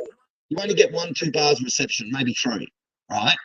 I mean, go for a drive one day. Yeah, I got 2 bars at least. When we have a live stream where you get full bars, like 4 bars or 5 bars or whatever it is, 4 bars, or 5 or whatever it's on your phone. But just go to where you get full bars, right? And then we'll do a stream that time. If you had had full bars today, you would have had a good interaction. Yo, I can't believe big old baby ran away, that little bitch. Yo, you fucking bitch. No, come back, you bitch. He couldn't hear you. You were like, okay, let me tell you what he heard. I'm not talking to him. Let me show you he's a grown man. Like, come back here and talk to me like a man, you fucking bitch. Stop. Let me talk. When you were talking, this is what he heard. I just can't believe that shit. He's like, did you know that y'all am I right and you're wrong? It's like, oh my god, dude, shut the fuck up. Like, if you really don't want to listen to the answers, even if I'm fucking wrong, that was like, what you sounded like. That's what you said. Fucking listen. You know what I mean? It's like, I don't know. I'm gonna get to drinking though, because I'm pretty much done fucking with these people. I just I try to fucking reach their fucking thick skulls, but they are just wastes. They are wastes of fucking brain cases. Like, let's be honest, these people are wastes of freaking material I don't think that they should be around. See, science, They don't really deserve to breathe the same air that God created for the like normal people that should be praising his ass. I'm really fucking sick of it all, man. You're not even stopping. Like you were saying earlier. No, you were right though. You were right earlier. How you were saying about they're a bunch of fucking muppets. It's like trying to reach these people isn't even really worth it because they're never gonna listen and they're just gonna stick to their religious beliefs anyway. Listen, That's what they have is a religion. They have a religion. Okay. And they're like, oh, my fucking religion. I'm going to run away See, so- before I hear the answers. Man, he couldn't I hear you. don't even care. Fuck everybody in the community, man. Like everybody. Fuck SFT. Fuck SFT. Fuck DAL. Fuck all y'all. Fuck praise. Fuck them That's all. why he That's what I left. say. You're not listening, see? It's like fucking dead. I feel like That's what you get late night on Tuesday night. Fuck them all. You're all wrong. You're all wrong and I'm right. How do you like that, bitches? No. I'm the correct creationist. Yeah, well, I'm the maybe. creationist with the fucking answers. It's me. I'm right here. I know how the fucking Bible says creation is. I'm correct. They're all wrong. I have the fucking answers. They don't. I win. Mama did not run away. Just like, He did I not. don't know. He could not hear you. You are not listening. You Let got me people tell you fucking what- believing and Just listening and stop. shit Give me in the 10 creationist seconds. community like it's some kind of fucking ape. I'm just like, what? Just give me 10 It makes seconds. no sense at all. Please, science. Have you, what are you doing? 10 seconds. Give me 10 seconds. This is what you sound like to him. Up. That's all you do. Good, I'm glad. I'm glad that's what I sound like. Because you know what? That's as good as it's going to get. And this is the same fucking thing. This is the same exact issues I've been having the entire time and trying to go live on this StreamYard shit. You know, Restream is twice as bad for me. Like, I cannot even get on Restream, so I don't even know. But I would like big old baby to come back and at least hear some answers. You know, to at least hear some answers to his questions. Am I clear as a bell? Hey, Missy Mod, good to see you. You are now, yes. But you're not listening. Well, good. But That's it's all good. right. If you went somewhere where there was full bars, we could test this theory because I Talking about think you are being radiometric dating. I And as you start think talking you are about being radiometric dating, this shit's going to be getting fucked up again. That's what's real. That is what's real. Does anyone want to know about radiometric dating and why you shouldn't believe in it? Maybe it's because radiometric dating only works on things of unknown ages, because everything that we've dated with a known age has given us crazy old results. And it's not any date that it gives, it's a range of dates. For instance, the Mount St. Helens plume was tested. This dacite was tested. It was sent to 5 different labs, and they got 5 different answers of ranges of dates. And these dates ranged anywhere from 350,000 years to 3 million years. Okay? And this is a plume from the 80s. It came out of the ground in the 80s, and they're trying to say that it's millions of years old. But it's not even that, because they're given a range, and then these geologists guess. They guess, which they pick a date that they want from this range. And believe it or not, 350,000 years to 3 million years is a hell of a wide range. And here you have big old baby saying that it's from 0 to 80 million years. Yeah. These ranges that they're getting in Hawaii are ranges that are spanning millions of years. And then the geologists pick the date and write their story from there. It's all conjecture. It's not real science. And if he just would wait around for the damn answer and for the freaking people to quit working on the network or whatever the fuck goes on, I don't know. And then you got Bond doing his dumb shit in the chat. And it's like, dude, I don't like you. I think you're a fucking cop. You asked way too many stupid questions, personal questions about people. I don't care if Yes, he's a you know the cop. hell out of me. Go the hell Wouldn't away. bother me. I don't know. I don't care. If people ask me questions, I'll answer them. I don't give a shit. You know what it's really is because usually when I answer a question, you should freaking I just can't fucking stand the people that praises, man. That's why I haven't been there for a year. Yeah, well, I don't go there for other reasons. I'm done with the circus. I'm done with the people from the circus. I don't want the clowns to fucking follow me here. I just want to be me. I want to do me. I'm going to do my creation model. You know, damn everybody else. For real. I'm fucking over it already. Because you were saying, like earlier tonight, you know, all they do is hide our I think content. I think there's a lot of How long people. have I been making content on this piece of shit platform? You know, even though got you've got a 50 different fucking opinion from views someone, on you videos might of shit, learn hundreds of views. On any other from their channel, model. on any other channel, they'd have a shit ton of views. I'll tell you why. It's because people hit us for this information, whatever. That's what's going on. It even happens to my friend Missing Mod. You know, they put people that like, and you know what? She only had like one creationist video that she's deleted since. But I guarantee it's because she had fucking Hovine on there that they're bringing their shit down and that YouTube's fucking hitting her. So like, I mean, whatever she says it is, that could be it too. But I think it's obvious why creation channels are being hindered on YouTube. Maybe the atheist community is stronger than the creationist community. Maybe it's because, you know, they want to like, you know, like they hate information. On YouTube, I mean, they are. Yeah. YouTube must hate information. I mean, even if it's not correct, let's say our shit's fake. Everything I know, but the reason why. Who gives a damn? Let me say it anyway. You know what I mean? So like they keep blocking and shit. So like I'm gonna block Bond because you know what? Fuck it. Why? Don't do that. SFT for teaching evolution. No, don't block him from my channel. To the creationist community. Don't.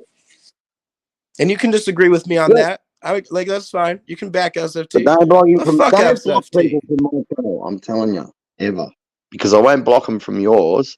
Even if I had full admin privileges, I wouldn't. Well, Bond has a place where he can talk. Don't mess with my comments because he can't. I guess he must be out of sock puppets. I put him on a 24-hour delay. No. I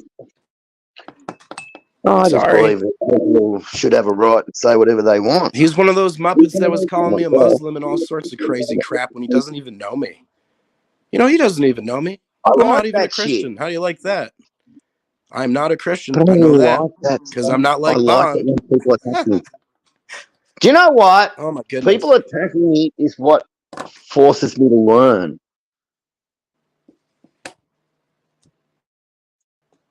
Well, I like it. If you take away people's right to have a go at each other, right, then you don't learn. Like, you're going to have your own worldview. Yeah, well, I think half the reason that my shit was locking up and roboting out might have been because of the people that are here. No. You know, you never know. No. No, I think it's just more like you've literally got these miserable little turds. See, this is the kind of crap that Bond says, you know? That sit in their fucking basements and they do. Fucking pig. What? Who are you talking about? I smell fucking bacon burning. I really do. I smell bacon. Are you talking about standing for truth? Because I got to defend him, man. No, I'm talking about Bond right here. Look at what Bond said. He's like, probably loves Biden. All right. Bond. Well, that's the kind Bond of crap I'm putting up with from that clown. For real. Well, who cares? It's like, I mean, let him go. It's you know, freedom of speech, mate. Let people want to come on there and call me a pedophile, call me a drug addict, pedophile, freaking bestiality loving dog rooter. I couldn't give a shit. Doesn't bother me. You know why? Because it's not fucking true. I do not like bacon. It's true. It's swine. Bunch of abominable things in your pots. That's true. I will always. I'm really dirty on YouTube. I don't know. On everything. We're just talking today how we don't have free speech anyway. So even if I hinder his speech on here, I'm not really doing anything because it's all yes, you are. hindered anyway. Yes, you are. Because you're validating big tech. Anyway, there's millions of people on YouTube and 2 people looking right in the background. Mate, I mean, with me millions of personally, people I would let in a anyone beautiful say background anything they like want that, on their channel, there should be no matter hundreds what, of how viewers bad it anyway, is. just to look at the I'd let them just background. say it. And I'd never block it. And if Listen to anyone blocks Australian it, and dude then from the I'd mean US I'd be talk real over each crazy. other. There should be hundreds of people here for that. There are none. And that is because YouTube's full of shit. It's because we don't put in the time, man. It's like, also, there's ways We could to sit on promote here, we yourself. could talk We for could be 24 on. hours a We day, could be on. and this shit would No, not no, drop. no, no, no, no, no. No, no, no. It's because the others are smart, man. And there's one way they do it. What they do is they network, right? With each other, and they don't discriminate. You notice how the atheists, they'll accept in theistic evolutionists and old Earth creationists, and they'll treat them like one of their own, sort of thing, even as long as they're helping them push their, some version of their evolution. Well, that's why they're so Sure. strong, Sure. because they literally get together and then they divide us and conquer. Well, it could be.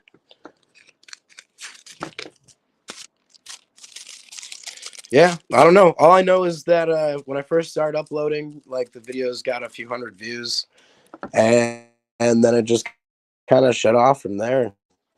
I mean, I created one that was with actual original music in it, and that got a few thousand views. But beyond that, like, I mean, my content isn't that crazy. There's some, I guess, would be human remains. Maybe that's part of it. I don't know. But it's like I got to show that to compare to the pieces that are claimed to be Lucy and stuff to make points about that claim. I don't know. I mean, these people they're going to believe in Lucy, even if I show them that there's really no remains of Lucy. And they're just going to believe in it because they want to, because it's their religion, man. So I could talk till I'm blue in the face to these people and it won't fucking matter. And that's what's real. Because they don't go back on the dramatic. I miss the days when everyone could have a go at each other, because it forced I just everyone wish, to learn. Big Bad Mama, like he's going to go on believing that, Hawaii makes sense That's why they stopped geologically and through millions of years. And it's like, but he didn't really understand the point of volcanic activity going on before the Great Flood.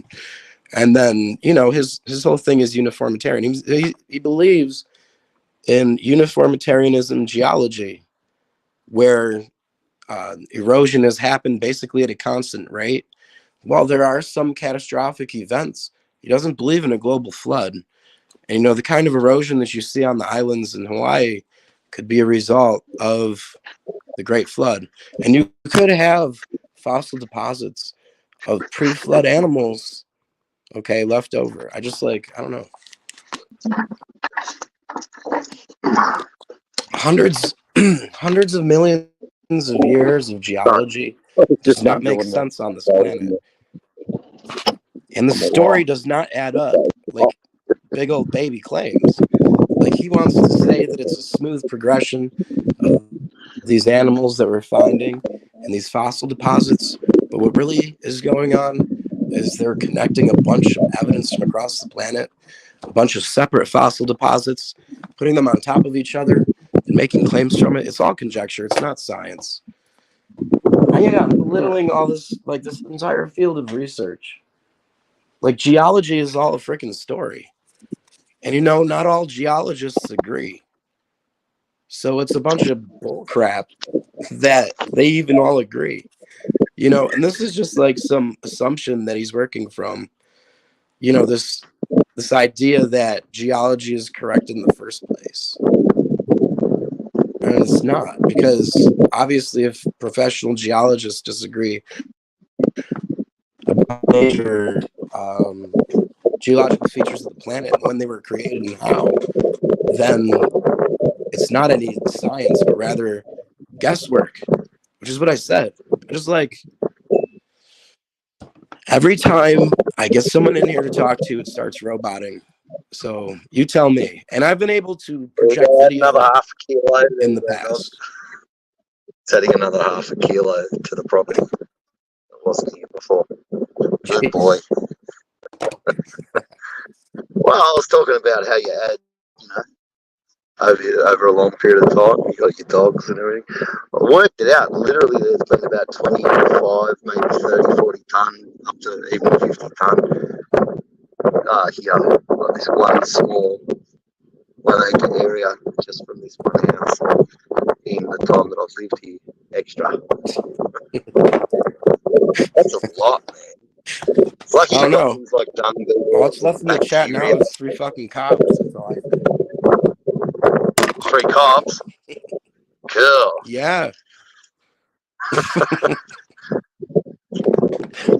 So what's wrong with having coppers? I'm gonna start drinking now because I am just totally fucking done with it. I swear to God. Oh, you haven't been God, I'm drinking all fucking done.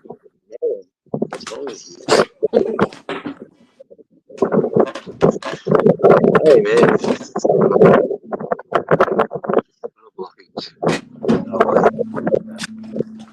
I mean, when you've got a big old baby, doesn't want to even stick around to hear a fucking answer to his question. I just like, he couldn't hear you. what does he expect? Yeah, he couldn't fucking hear me. I know, but he couldn't fucking stick around.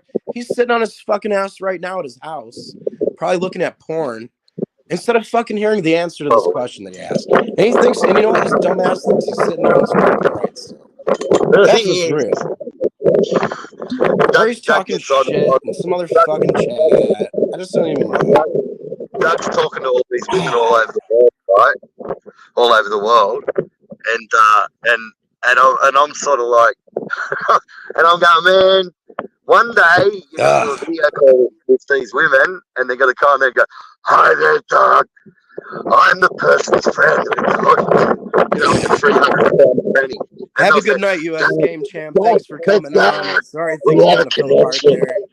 Wish we could get an internet connection that actually stuck around. Fucking didn't fuck up every fucking time. Fuck. It's wind blowing in my microphone. Hey, no, Doug. I'm just gonna fucking. You know what? I'm supposed to record this shit for Genesis Baptist Church, and I don't even know what the fuck to do. Like, I know exactly what to say. But if StreamYard doesn't work, then I can't fucking record it. What? You know? Yeah, so that's great. Just what you need my computer. I guess next to getting a fucking video camera. You need my computer. VHS or some shit. Do you need my computer? Do you? Sorry, that's the dog's fucking area where it's locked up. You've got great dogs, man. I like your dogs a lot.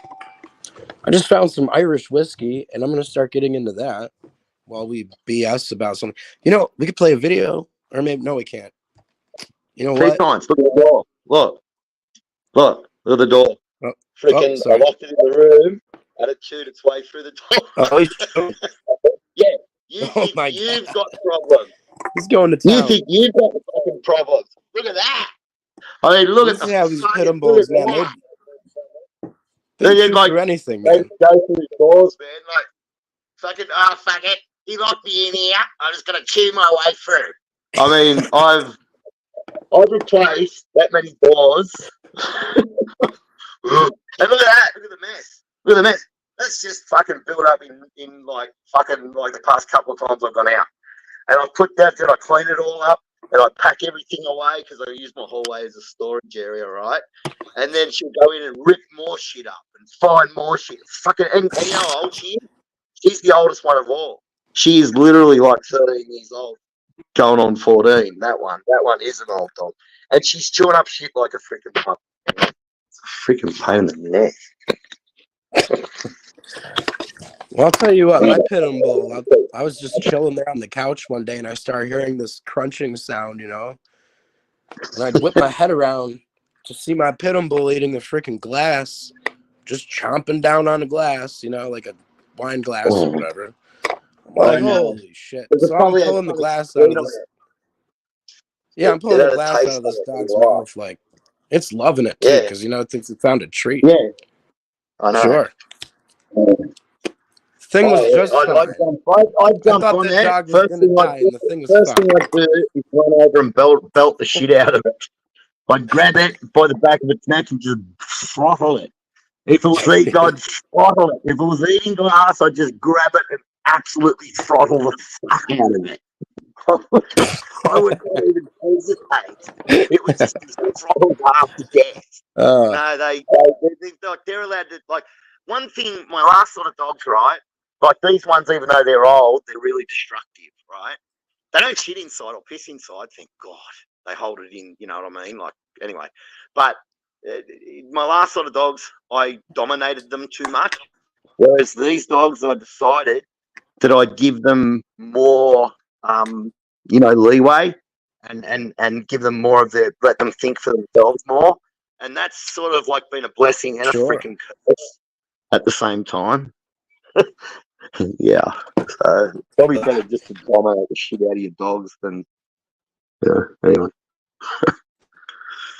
They're a pain in the neck, mate. I'll tell you now. It's like, Man. it's like you got no idea, man. You see that hole in the door? Oh, mate, that is nothing. That is like, that's a drop.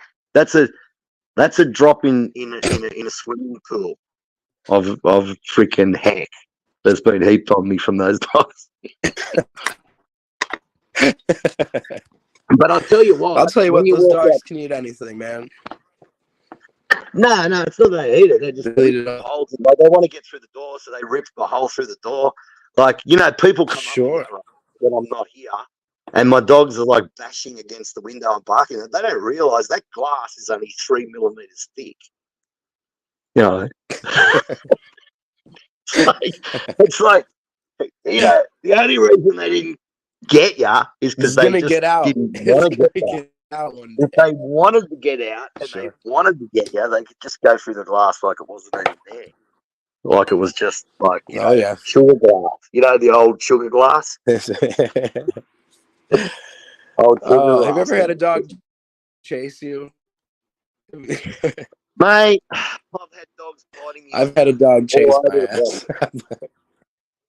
I've been bitten and freaking mauled. I've been mauled. All sorts of shit. That's terrible. That is scary, man. You're like running and you want to kick Got back. Like, scars. no. I got scars all over I was me. young though. I was young. Now I don't know what I'd do because I can't even run now. Like I'm not Not built for for my it. So I dogs. just kind of yes, for my dogs. stand there. It's a long- No point getting into it. Yeah. But over the time, like, there was times when like back years ago, when I had like the full 6 pitties together, and they'd all get into a blue, and it'd just be me and my dad breaking up 6 pits. You know how hard they can hold on, right? And you got 6 of them all tearing into each other, and we're diving on them and trying to pull them apart. And by the time we finished pulling them apart, we were literally covered in blood from head to toe. Like our face, there wasn't any part of our body that wasn't red, right? And just covered in blood, and not a mark on us from them. Sometimes we'd get in between them while they were having a fight, and like I'd put my arm in the wrong spot when they were going for each other, and then they'd bite me. But then they'd realise that split second that they'd bitten me, and they'd let go straight away and then bite back onto the other opponent, right, the other dog. And my dogs are just, they were going like 6 of them, and my dad are rolling around in the backyard, and they'd get one and go lock it up in a room or put it on a chain, and then get another one and drag it off and put it on a chain. And the whole time we're breaking the other ones up, the other ones on the chains going, trying to scratch towards the other dogs. And yet anyone, you could let a school bus full of preschoolers get off and run into that backyard while those dogs were fucking fighting. As long as they didn't stick their hands between them while they were fighting, if they ran up to the other dogs while the You don't want to get in between a dog and another dog. and the other dog's trying to scratch towards the other dog. They kept preschoolers in the air patting it, and it wouldn't even give a fuck about the preschoolers. It wouldn't try to bite them. It wouldn't. Not my dogs anyway. I don't know about other people's dogs. My dogs would just be interested in getting back to that other dog. If a preschooler walked up to it and started kicking it in the head, they still wouldn't even care. They wouldn't even bite the preschooler then. They'd just be like, fuck. They just ignore it. I literally had one of my dogs.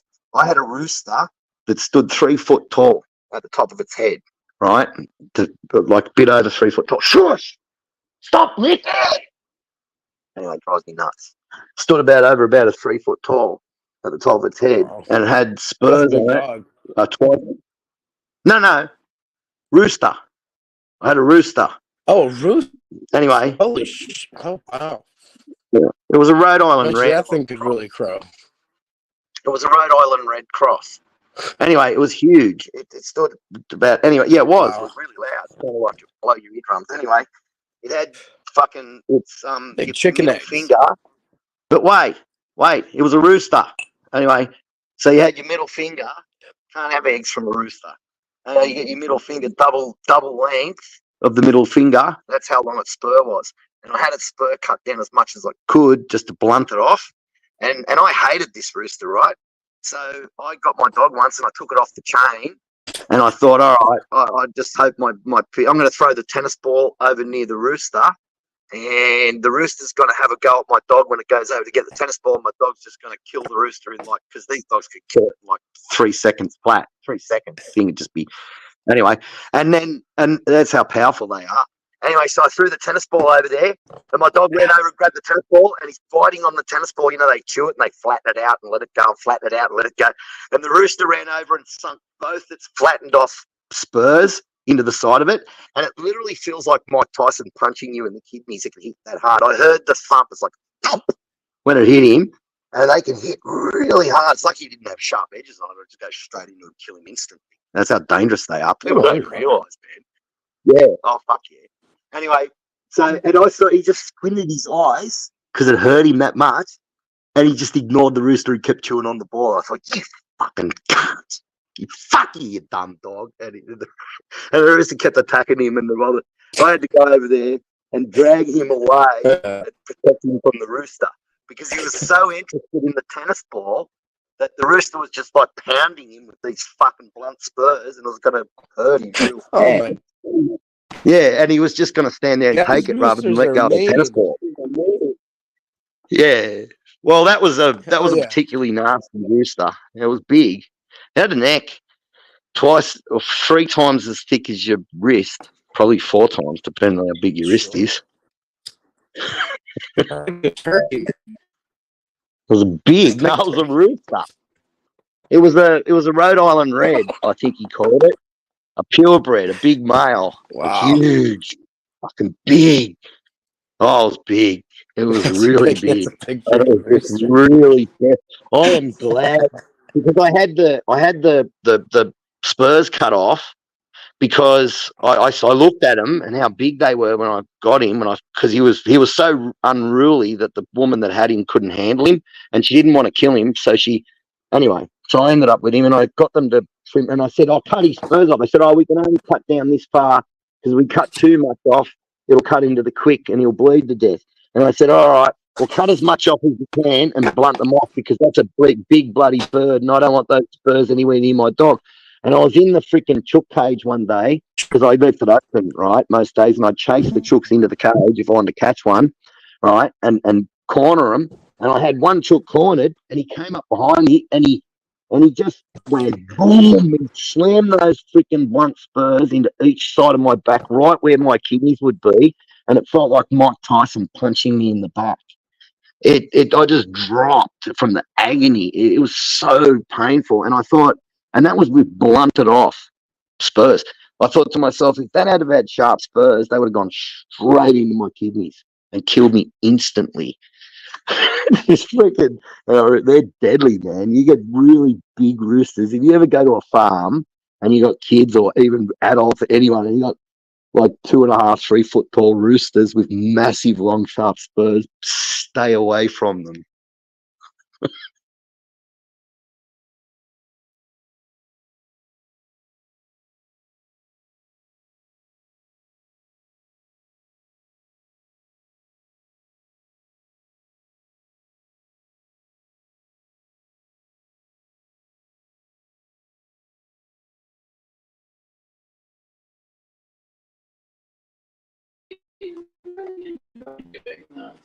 No, I used to Yeah. enjoy it.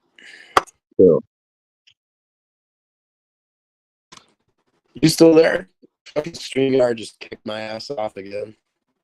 Yeah, I think it just drops out, man. It's freaking. You got bad reception on your end. to. Connecting. I'd like you to go somewhere with full bars.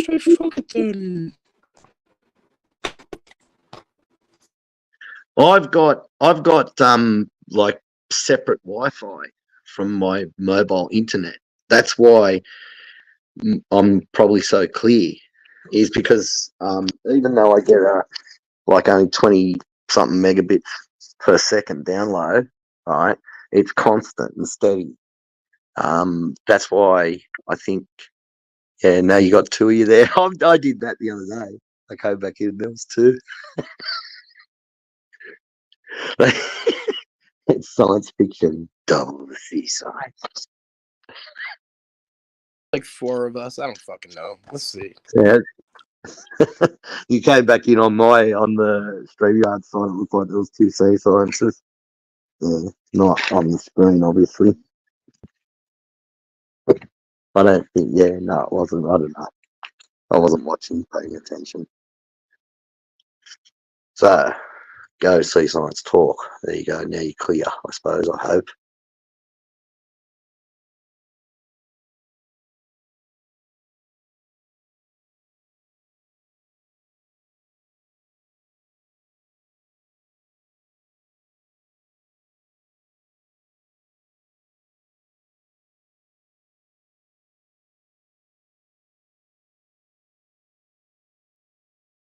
Oh man,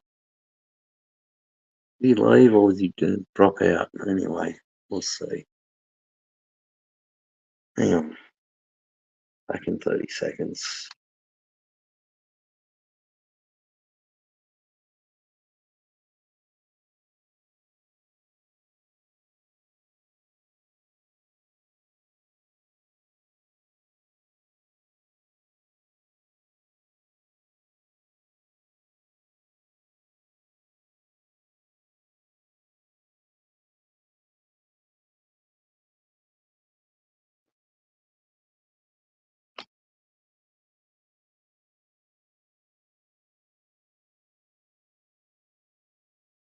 God, I can see that I'm live.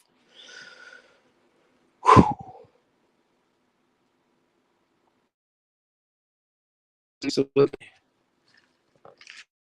I just got handed another mixed drink, and I'll tell you what, I'm happy to have it. Thank you, Vicky. Oh. And here we are. Jason, I see your mic is back on. Literally turning away everyone in the chat. No, the And you know what? No, it's just that the reception issues and stuff like that. I'd just like to know, it's bad. It's pretty bad.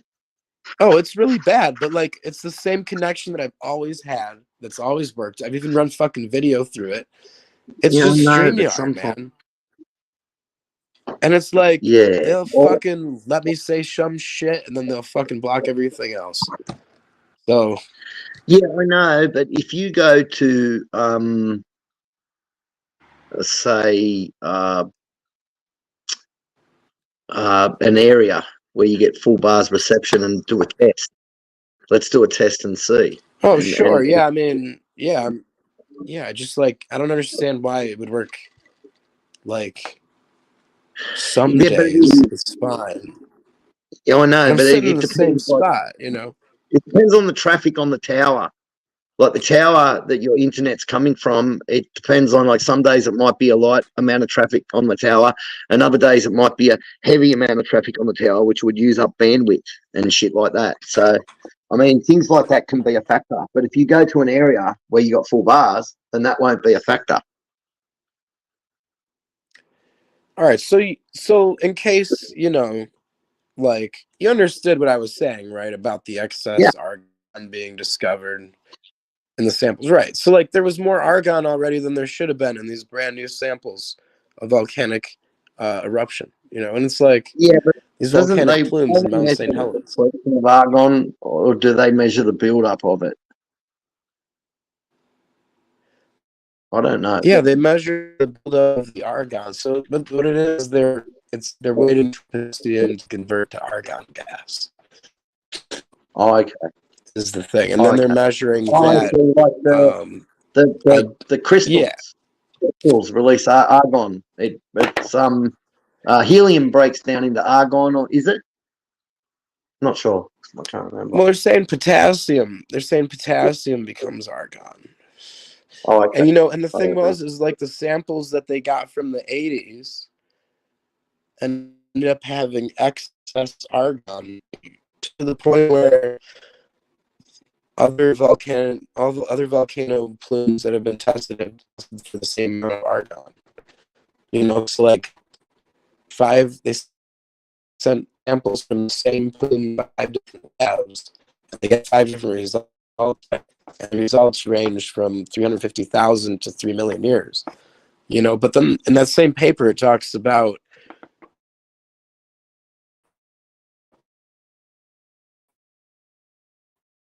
in Greece, a couple other locations where it was known ages of these volcanic plumes.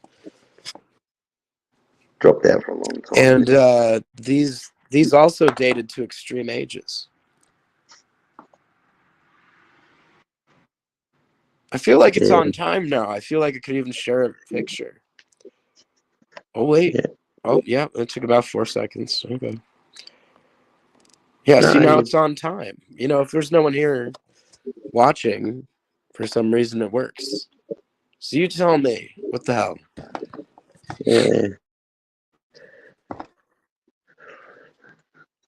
I mean, maybe I need to shut off my YouTube alerts or something. I don't know. Oh yeah, I've got them off. I just online. noticed that I had it right around when I needed to talk to a fucking atheist, and that's exactly what should be happening. That might be a thing, actually. That's really I've got all my notifications turned off on almost every single app, and that's why it's probably I don't have the problem. Like maybe as you're getting notifications coming and stuff like that, might be stuffing you up. Could be. Could be. Well, I could shut off the notifications just as easy as this. No, they're off. Just go.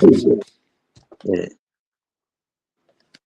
Oh my god. I just why even bother talking to these people? Because they're not even obviously they're not even listening.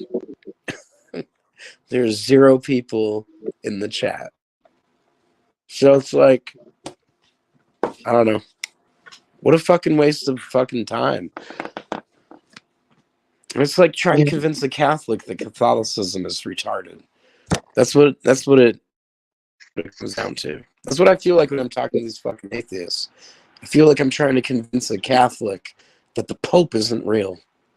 Or isn't biblical, at least, And they're like, no, Peter was the first Pope. And I'm like, no, you're full of shit. You're full of fucking popery, and you smell like fucking popery. You fucking dirty Catholic. I'm sorry. My grandma was Catholic, so I shouldn't be so, obtuse, I guess. Or what would it be? Apathetic. I've got the apathy towards the Catholics and the retarded atheists. I'm just like, I found 2 mouthfuls of beer in a cup. I'm ecstatic. What an alcohol! What a I'm dirty starting rotten to get a alcohol! slight buzz on myself. That's And disgusting. we could keep talking into the darkness. I guess we could get biblical, but I don't have any friggin' Bible verses. Than that. Check this out. Did you see this? Can you see this on screen? Yes.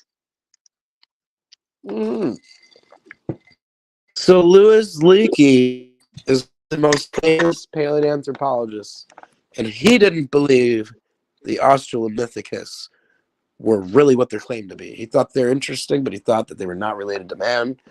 He thought it was bullshit. He also thought Peking man and Neanderthal man were also bullshit.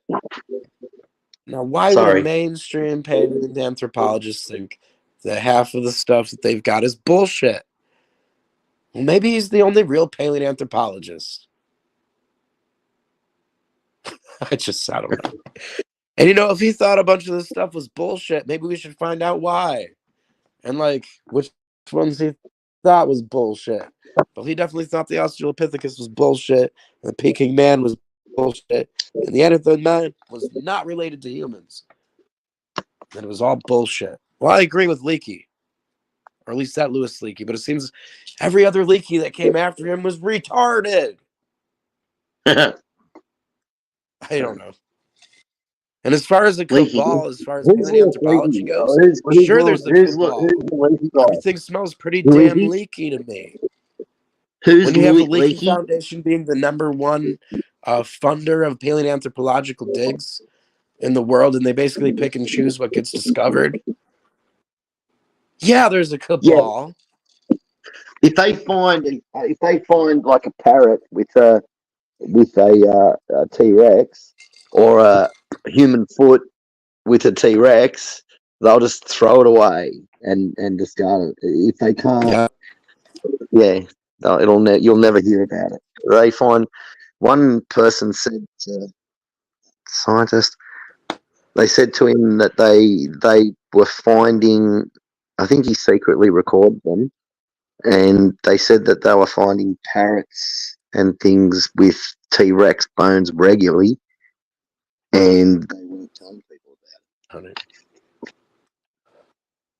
Can't remember who that was. What's his name?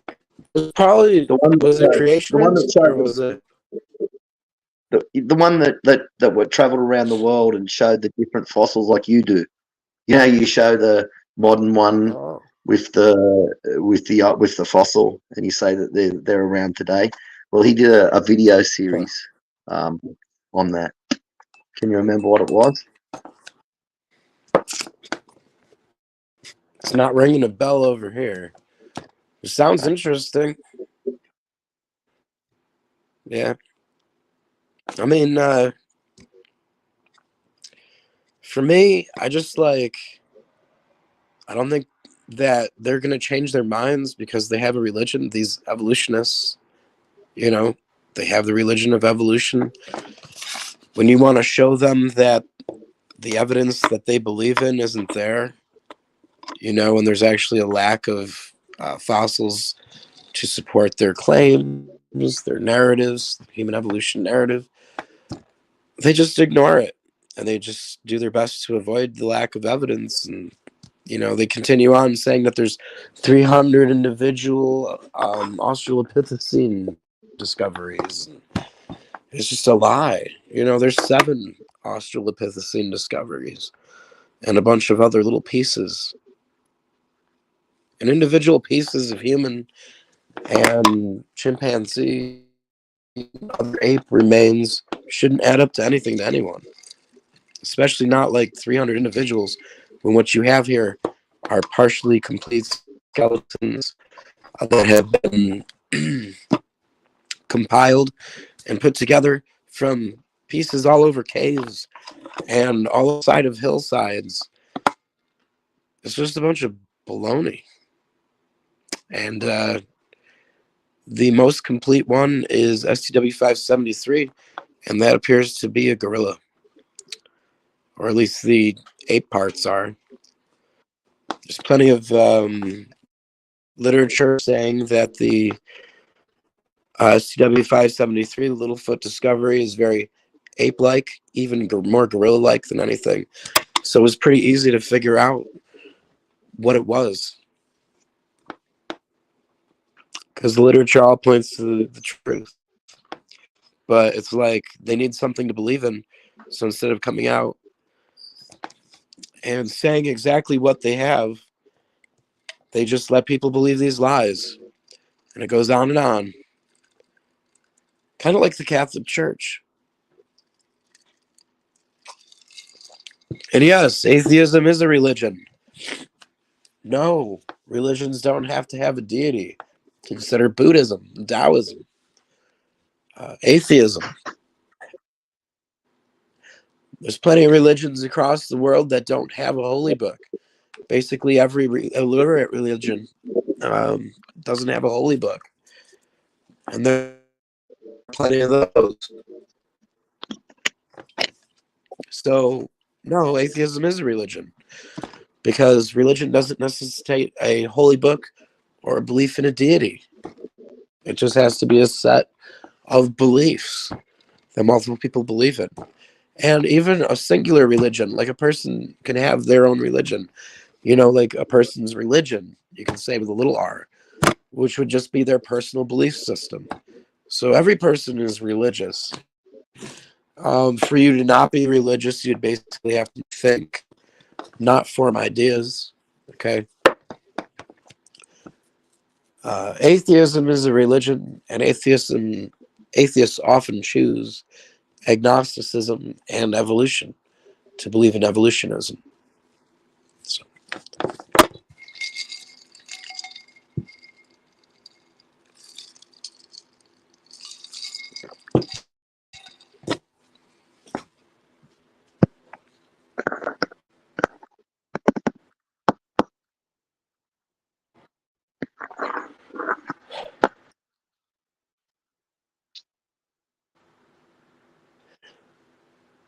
just thinking to myself, like, it would be the best way to reach these repressive, deflective, running atheists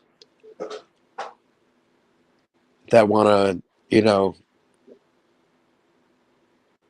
push their religion onto people, and then when they get questioned about it, they basically run away.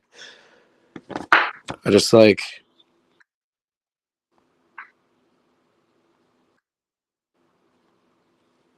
oh, here's a good one. There's your ancestor built off of two remains that you brought up, Jason. These little lemur critters. Sorry, I was telling my dog to stop licking. And you know what? Hey, you're good. Oh, man. Oh yeah, that's a good one. Yeah, two little bones make up that one creature. It's pretty freaking stupid. But then they say that if you look up that creature, it's alive today, and it looks like that too. Sure. No, it really is. Look it up. Just look up that name, and then have a look at its closest living relative, right? And it looks exactly like that. Well, maybe not the colouring, but the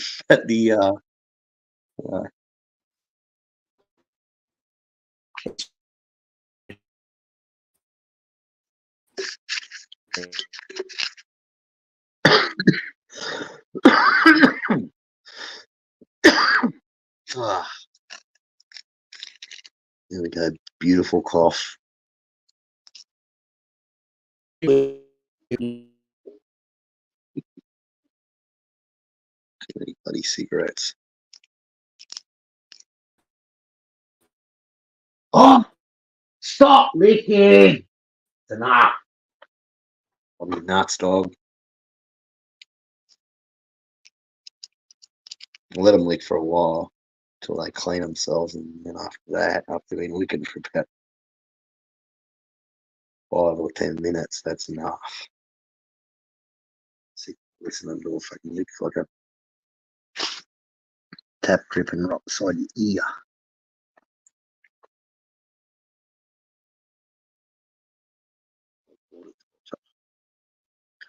Dripping tap torture.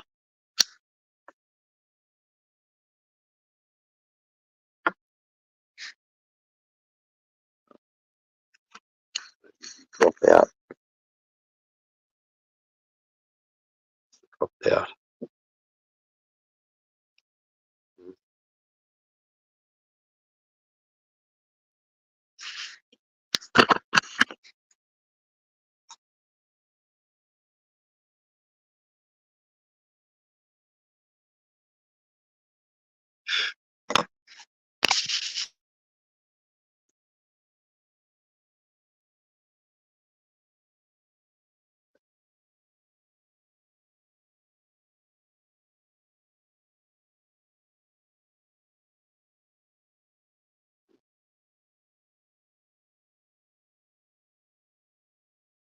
See the ear. I don't think he's going to come back. Oh, no, there he is. He did come back. Oh, I wasn't sure you were going to come back. Magic.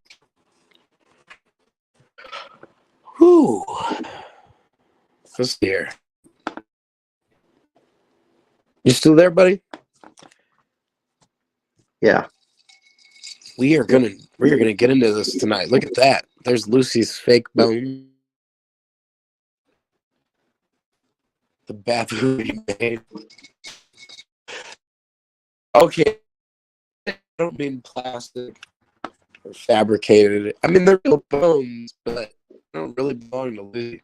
So that's the problem. Namely, I don't know if what? How fast? Fast. 5, 4, 3, 2, 1. Could do another one? Oh yeah. All sorts of connection issues. On it goes. Fudge.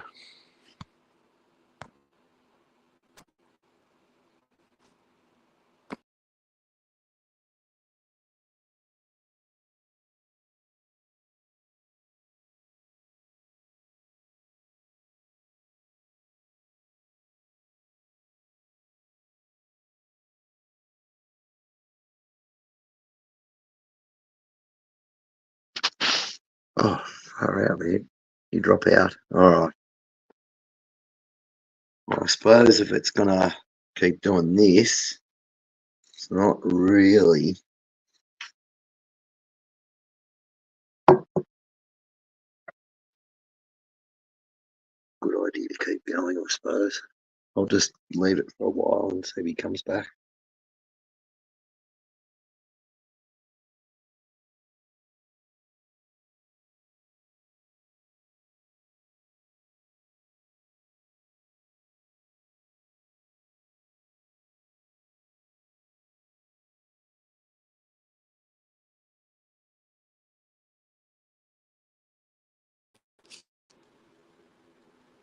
Can I get a raise the roof? Oh my god, I'm back. Look at this.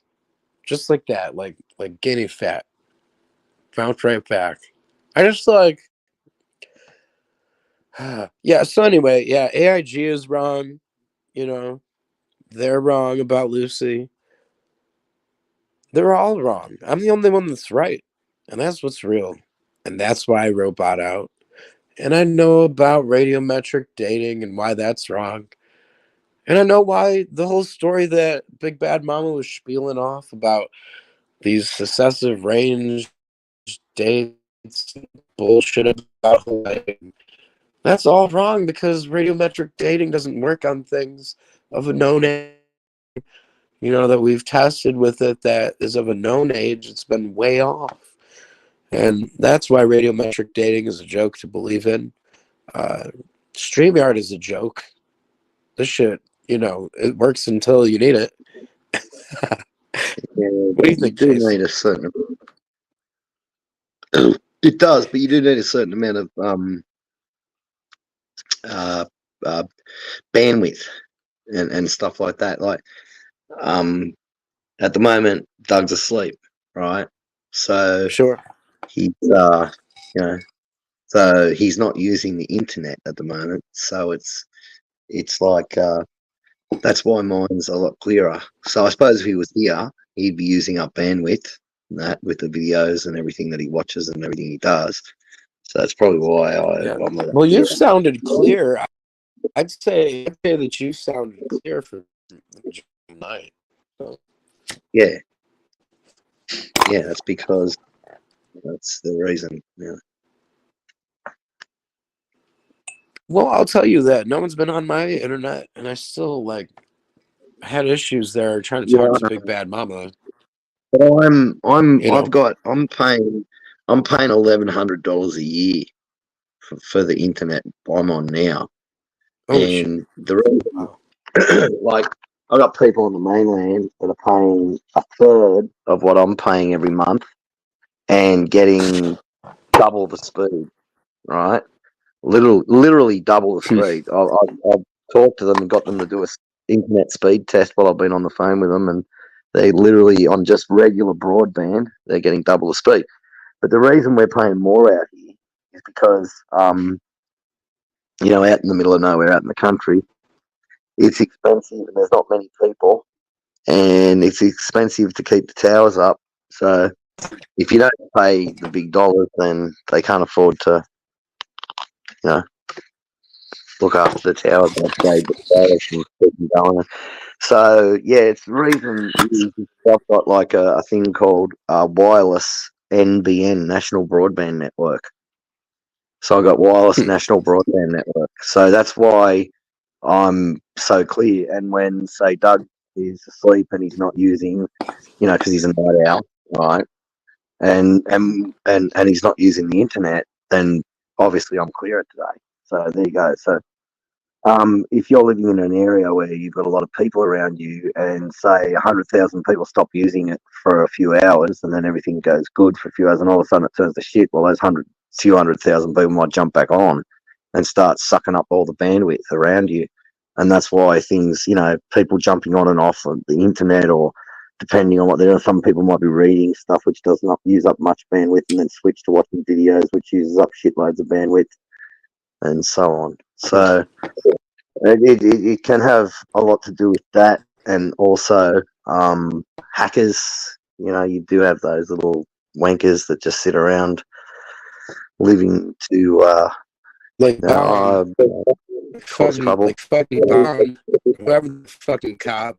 I swear to God, like screwing with people. And Yeah, like, there's a copper. Anyway. because you know who has that kind of power is it's the cops and the government. They have the power to fuck with people.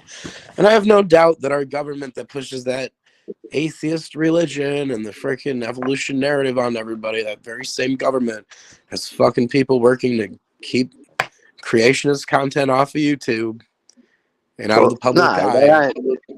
They don't have people. Well, they do. They have people working on the artificial intelligence, which polices that sort of thing. Yeah, they've got whole buildings in the U.S. filled with whole companies. Oh no, they're called to data monitoring. No, they're called data centers. Yeah, data centers, exactly. I mean, but probably data have has in to Australia. Yeah, but data has to go somewhere, and it's better it goes in within our borders than say, in Russia or China or something. I prefer my data to be within our borders than be on Russia or China or something. I mean, our government's going to spy on us anyway. And what they used to do before they made themselves legally able to spy on us, all they used to do before is they get Australia to spy on Americans, and Americans to spy on Australians, and then they just swap the information. There was a loophole in international law where they could. So you were never not under surveillance ever. You were always under surveillance, always, ever since you've had back in the old 70s when you just had the old dial phones. I remember them. Freaking hell, burned my fingers out on them things heaps of times. Genesis Baptist Church, they asked me to record like an hour-long segment or whatever for their creationist boot camp coming up in July about Lucy, about the Australopithecine and such. Like Hovind called me and asked me to create actually he asked me to get on like some kind of streaming service like this or be able to come down there or whatever. And I'm like, man, I kind of want to come down there. I don't know. Well, what you want to do is go somewhere for a drive or something where you got full bars, and then when you go live with him and do it from there. That would be because last time you were on with him, you were breaking up a lot too. So if you went somewhere where there was full bars, it's not probably. Yeah, you'd think it would work better. I mean, the thing is like I should have full bars. Like I live on top of a mountain practically, and it's like I don't know, or a hill. Yeah, but there's lots of things that interfere with that. Like it depends on electromagnetic interference can be like where I am. There's almost And the angle of it's like, there's not as much I don't know. there's not as much electromagnetic interference on the where I am compared to other places. You know what I mean? So we don't need a really massively powerful signal here. Our signal is pretty weak, really, where I am, because I'm just on the edge of where the tower is, and they're Well, I'll tell you what, people down the road have like full bars. You know, like, so if I just drove down the road in my car, I'd probably have full signal and stuff. Well, But I've that. got 2 bars of. Yeah, I mean, I've got 2 bars of signal, but like. I know what you're saying, but still I keep try hoping it. that they fucking fix it, because it used to be decent. Yeah, why don't you just try it? Why don't you just go drive down there, and one time when you go live, and then if you got full bars, and see. And go to your friend's house down the road with your family and have dinner one night. And while they're having dinner, you can go into another room and use the full bars and go live and see what happens. It'd be interesting. Mm-hmm. Yeah, it might actually work. But what if it didn't work? What if they keep roboting me and all this garbage? If it doesn't work, wonder if, like, because like it'd be undeniable. I've said, like, I've been able to cast video and stuff. But my stream's pretty constant. It was smooth. My stream's pretty constant, even though I've got low power. I've got a pretty steady, constant stream. It's because I've got an expensive connection. It's not like a mobile connection or a cell connection. Like, if my mobile phone, if I was going off mobile internet now, I'd be breaking up just like you. Well, you know what? I bet you if I messed around with the network settings, I'd probably figure out something that works a little bit better. It won't work. The only thing is to get more power. Like, honestly, but see, now I've got them saying that I'm clear as day coming through now. You know, I'm sitting in the same exact spot. Can you hear me? Yeah. Yeah, okay. Good. Yeah,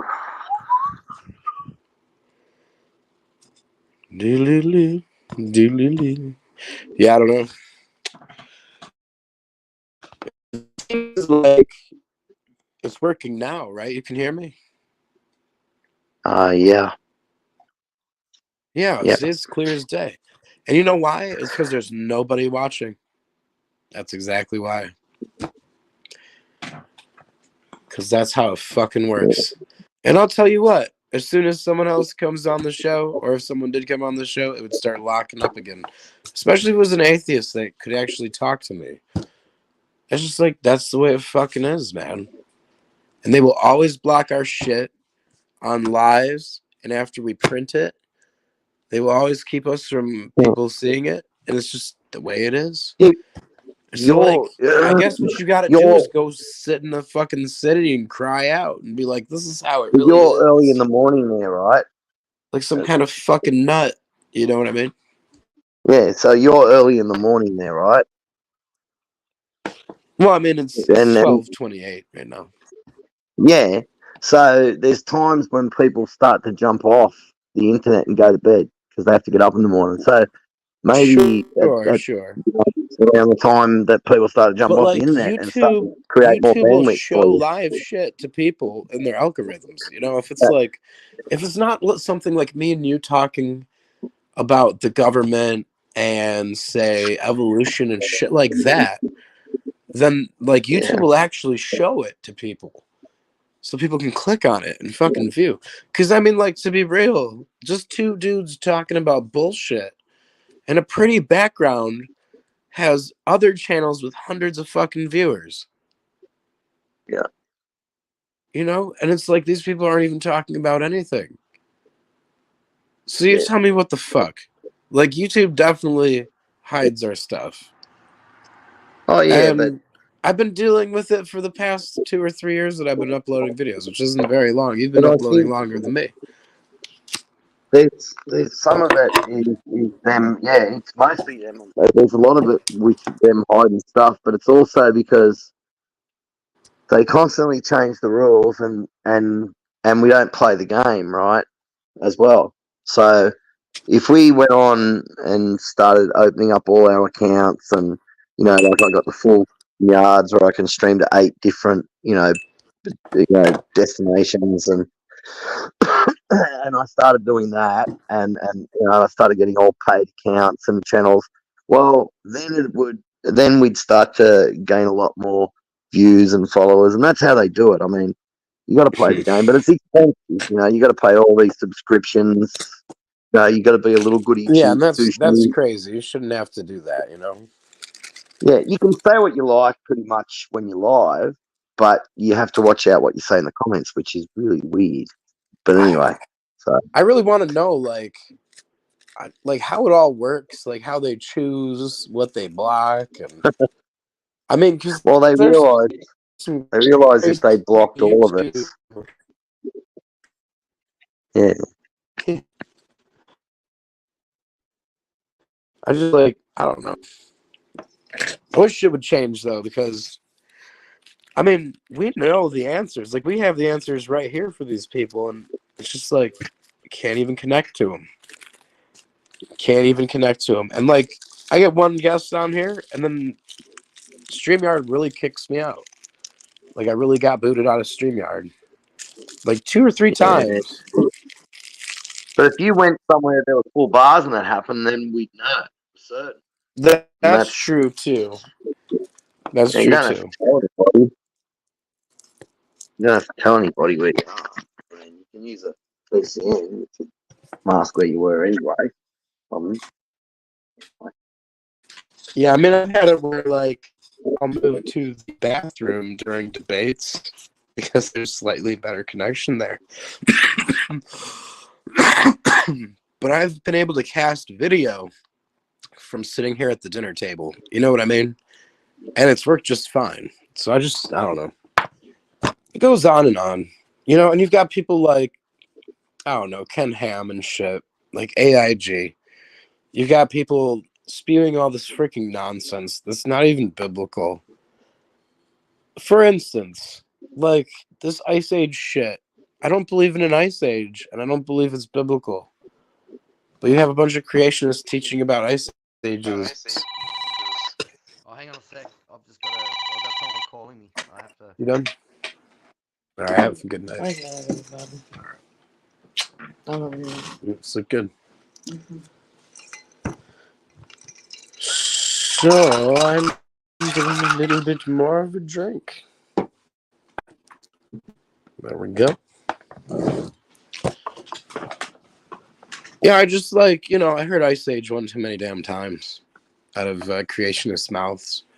And it's where is this Ice Age? I don't remember when, they all hid under the ice for thousands of years in the Bible. So I don't think that Ice Ages are biblical. I think that that's kind of, what's it called, Vicky, when you compromise? Yeah, it's compromising with the enemy is what it is. That's how I see it. And I disrespect that very much. Oh, did you lose me? All right, so yeah. We don't need to compromise with the enemy. We don't need to teach about Ice Ages or animals arising out of a single form. We don't need to teach evolution. Okay? As creationists, we can teach the truth without having to reach for the evolutionist stories. This mass extinction events that resulted in new forms of animals, the Cambrian explosion that we talked about earlier. Let's see. Now how well will it work? Am I the last one? And here we go. How long did it? So here we go. Do a little back over discussion. This is one of the videos that only got 200 views on YouTube when it's of one of the most interesting topics on YouTube. Okay, you have Lucy's sacrum, a human female sacrum, and a chimpanzee sacrum. Lucy's sacrum is a human sacrum by every means. Why is it a human sacrum? Well, let's break it down. I don't just say this because, hey, look, it looks like it. Well, sure, it looks like it, but it's also the fact that the sacral vertebral body is a fusion of 5 segments. All right, so this is explaining what a sacrum is. It's your butt bone. Okay, through your life, this all fuses together. It's what holds your butt cheeks in place. Sacral vertebral body is a fusion of segments, which usually can be late adolescent. The sacral vertebral body is wider and shorter in women than men, so you can see the difference between the sacrum between men and women.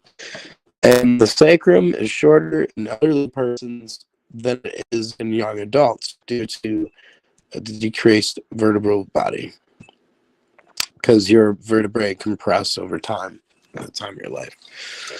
The course of your life. Beyond that, this is why the sacrum is most definitely human. Obviously, just the AL2A-1 possess 5 sacral vertebrae as in modern humans. The sacral number of Lucy does not indicate a directional change vertical count that provide information on the PLCA common pan last common ancestral condition. This is really saying that nothing in Lucy can really give account to in the sacrum to the to it being transitional between pan, which is chimp, and human. So, what else? What else here does Mark have? This is not just an opinion, but a fact. Even not. The sacrum included in the AL. This is my basic observation, so you can say that I'm the source. Just from looking at this remain, comparing it to human remain and chimpanzee remains,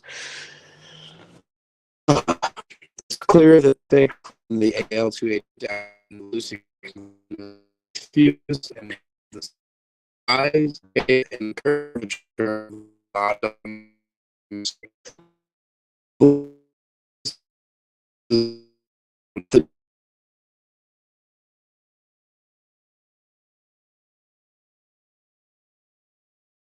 vertebrae of a modern and human female sacrum.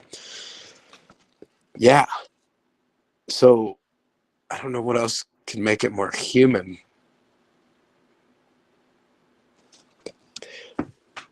The holes in this sacrum, in this Lucy sacrum, the same number. There's 8 sacral foramina.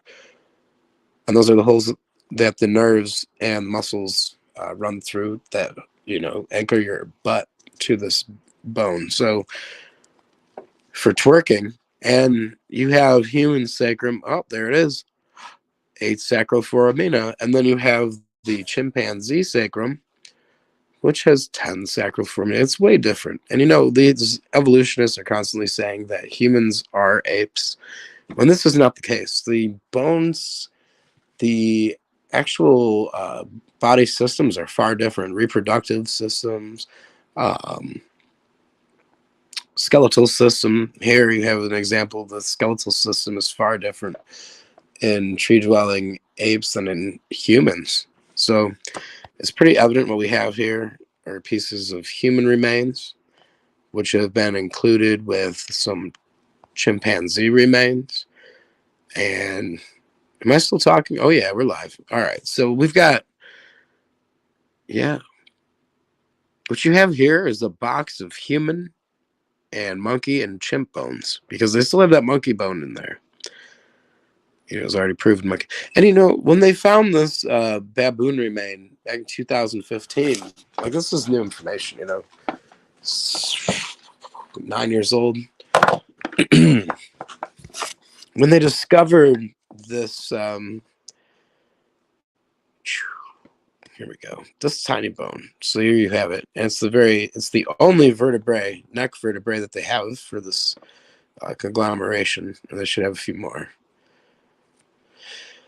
It was the only one included in the box. And for the longest time, they were teaching people that there was never any remains of any other individuals discovered in the side of that hill where they found Lucy.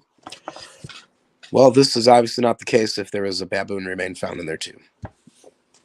So now you have a great example of where paleoanthropology and the way that they interpret remains that they dig out of the ground didn't add up to what they were claiming it did. So this is a baboon bone included in Lucy. It proved to be a baboon bone. And they're like, it's all good. There were baboons back then. You know, sure. Sure. So you have Lucy. Lucy's made up of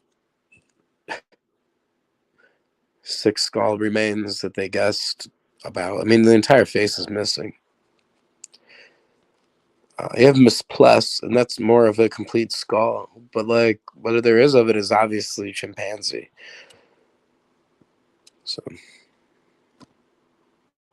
whoops. Oh, I want to move that around. All right. And the pansies. Yep.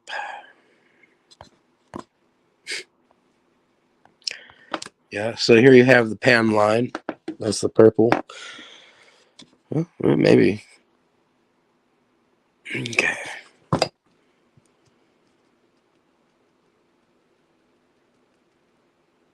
So all these Australopithecines should have chimpanzee-like skulls because they believe that they arose from the chimp line, basically. Or the ancestors of chimpanzees were also our ancestors, is what their narrative is.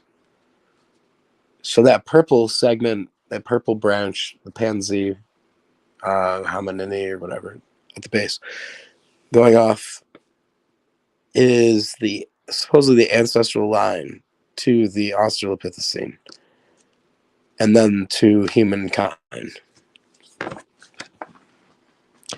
So all of these should look rather chimp-like. And that's exactly what you see, you know. I mean, you have that bull face to the chimp, bowled out, kind of, so dipped in or concave, you know.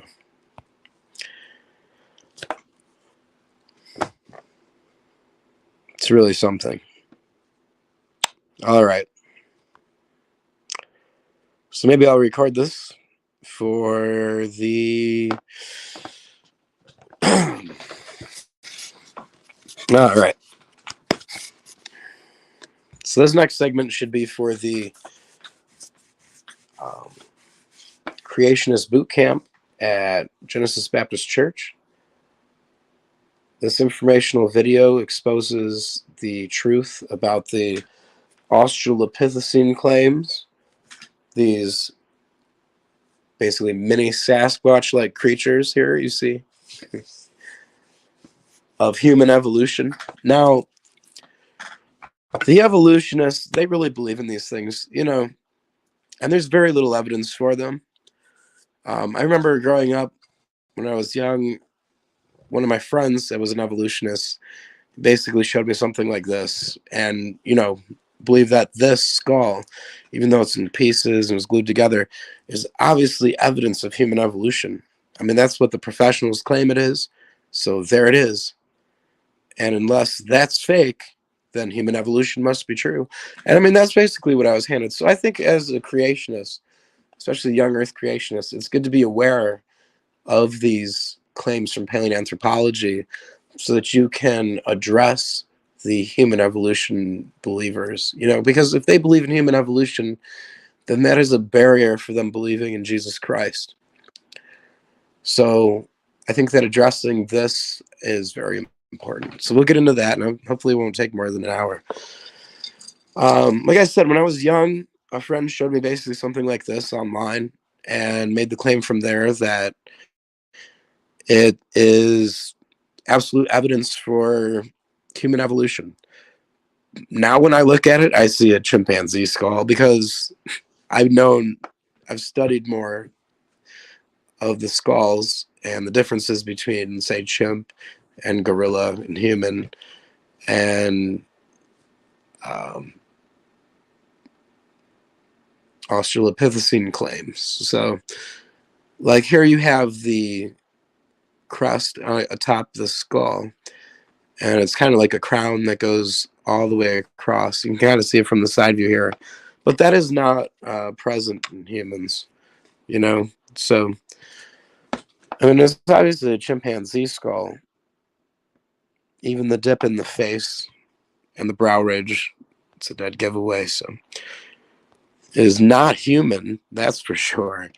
But, you know, this claim is pretty far down on this pan line, in this Australopithecine line shown here.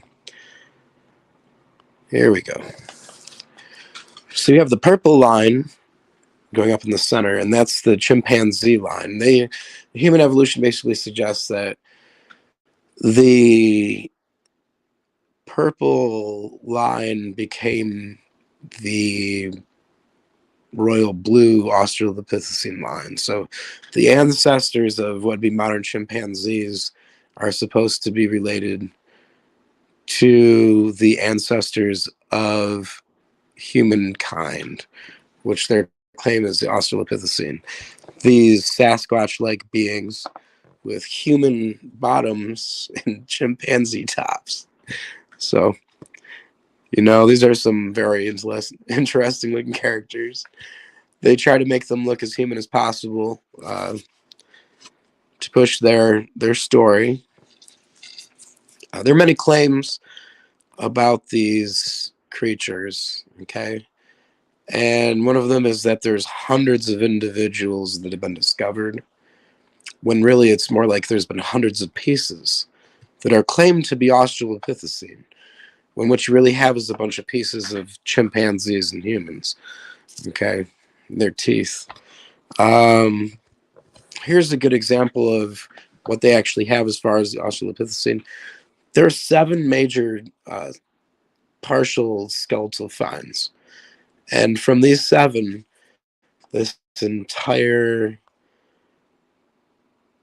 chart is imagined. So you have from Australopithecus remedius all the way to Sediba and Africanus and Lucy. Okay? All imagined from 7 partial skeletal finds. And the most complete skeletal find is Lucy, the AL288-1 and STW573. Now, it's been argued that STW573, this Littlefoot discovery, is more complete than Lucy. However, I disagree. I mean, the Littlefoot discovery, the STW573, Maiden Serpentine Cave by Clark, sure, there's more remains to speak of, but they're actually rather deteriorated, destroyed by the fossilization process, compression from the flowstone that they were captured in, you know, and preserved in. The flow of water has badly deteriorated the pelvis of this, where the AL28-1 is actually better preserved and is less mangled. So I will be right back.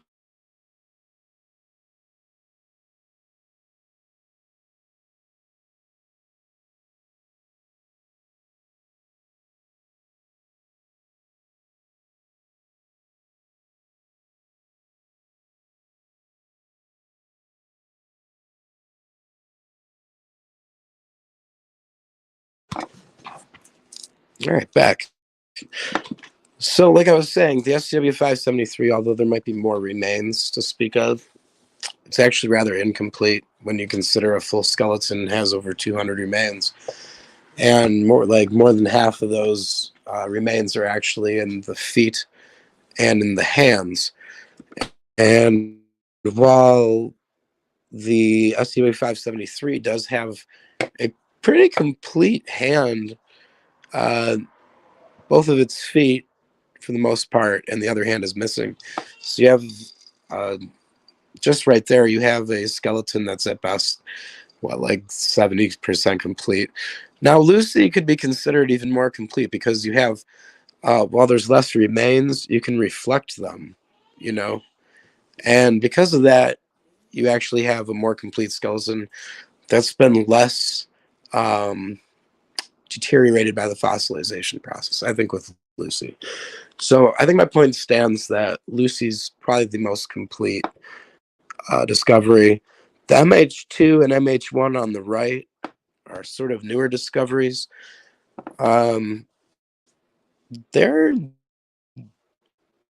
They look sort of partial, I'd say. I mean, like, they're more complete than some of the Africanus here, which are basically like the pelvic and vertebrae. So yeah. So going back to it, you have Lucy. She's basically the most complete. Here you have her in the Ethiopian safe at the Museum of Natural History in Ethiopia. She's their national treasure. You know, she's on their money. What else can be said? You still have the baboon remain that was discovered in the Lucy conglomeration by Gary Sawyer back in 2015 in the New York Museum of Natural History. American Museum of Natural History in New York City, sorry. Gary Sawyer discovered this back in 2015, and since then, like, the news has come out, but they've still yet to remove this vertebrae that belongs to a baboon. So that's a good point to be made, and for people to be aware of that, it's a known fact that the Lucy conglomeration is in fact including a remain that it shouldn't, but they leave it in there for historical value, I guess. So while they know that it doesn't belong with Lucy, they keep it in the box. And there it is, right at the top. And it's the only neck vertebrae that they included with Lucy. So now that they've discarded that, there's actually no neck vertebrae either. And you have, let's talk about the Lucy's face. Isn't she beautiful? Anyway. And you have Lucy's skull fragments. Now, they discovered 6 skull fragments with the Lucy discovery. Wait, hang on now. They discovered 6 skull fragments that they interpreted as belonging to this individual. And from that, they created the Lucy skull on the right. As you can see, the white pieces are imagined, the white portions of the skull are imagined, and the dark golden brown pieces are the ones you see on the left. Okay. So basically glued this to the model of what they'd say is an Australopithecine skull. And it's imagined from these 6 pieces.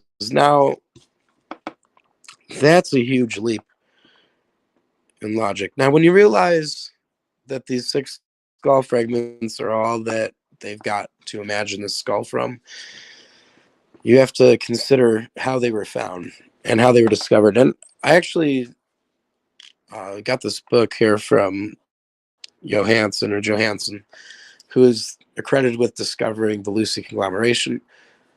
Okay, this book has everything in it you could ever want to know about the Lucy discovery, I'd say.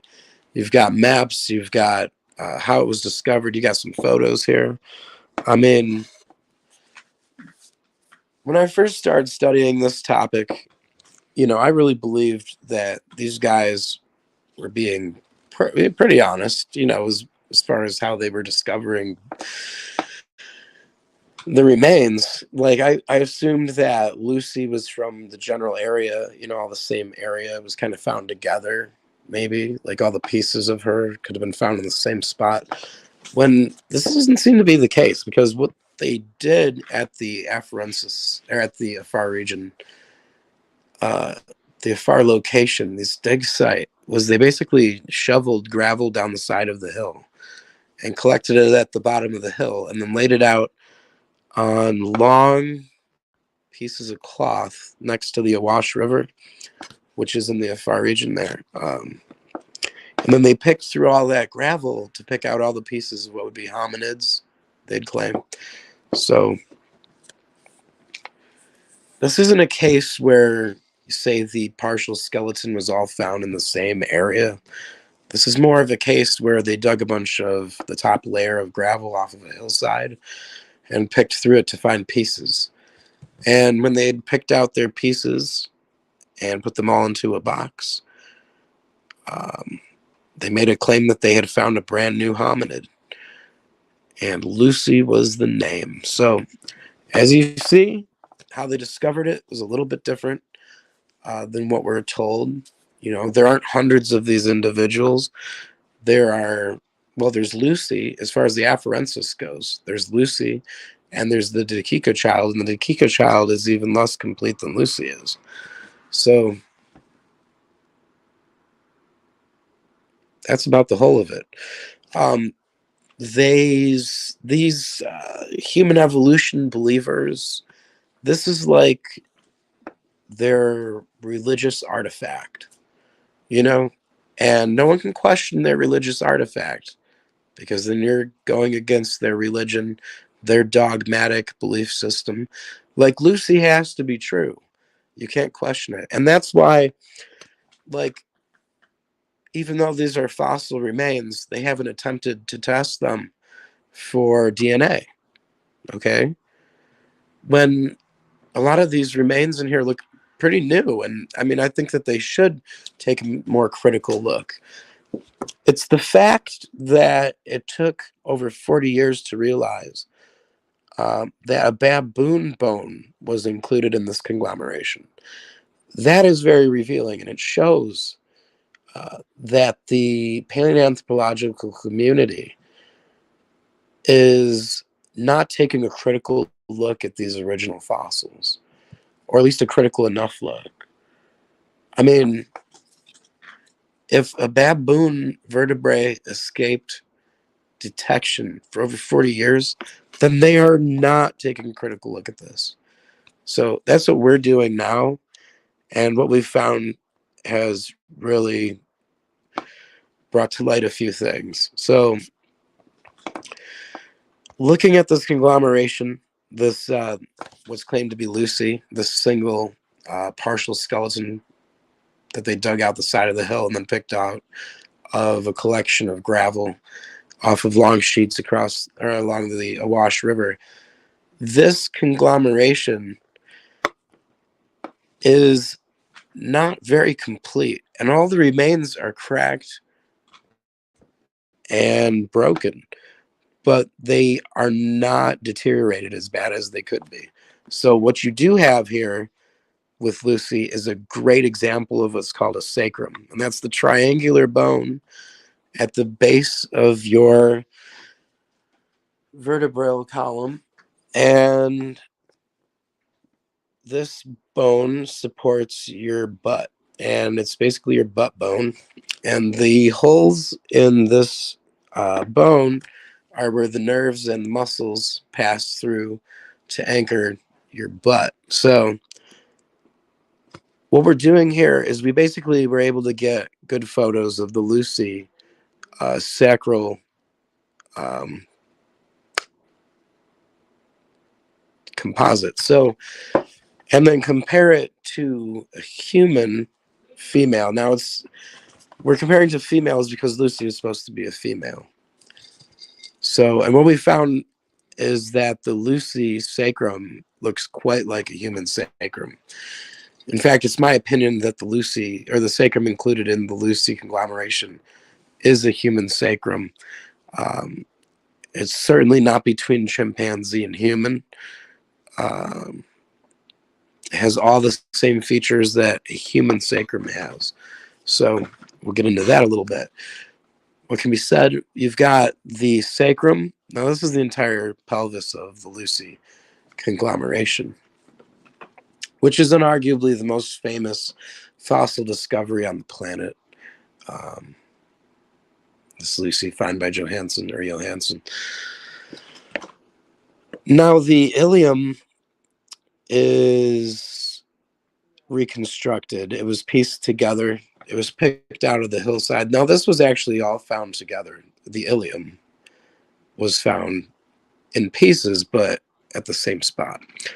And the one on the left is a replica and inverted and reconstructed version of the one on the right. So when they hook this together and you see the pelvis on the lower left, you know, and they actually articulate it put it together for us to view. You got to remember that the wing of the pelvis is actually quite angled compared to what you would probably have been naturally. Okay, because this was found in pieces and not as a whole. It's not really great evidence to be used. However, the sacrum was actually in one piece and fully fused. So this is probably the best piece of an afarensis claim to look at and to be able to compare to modern humans and chimpanzees to see what it could have been. You know, I mean, was it an Africanus or afarensis, or is this afarensis species comprised of human and ape remains? And that was my question. Now, when I realized that the sacrum, first of all, was triangular and not as acute as the chimpanzee sacrum, I mean, this is far different, okay, than the human sacrum, and then the sacrum that's included in Lucy, as well as the ilia, okay? So the ilia looks different. But like I said, that's a reconstruction. But it doesn't look like a chimpanzee or tree-dwelling ape ilium.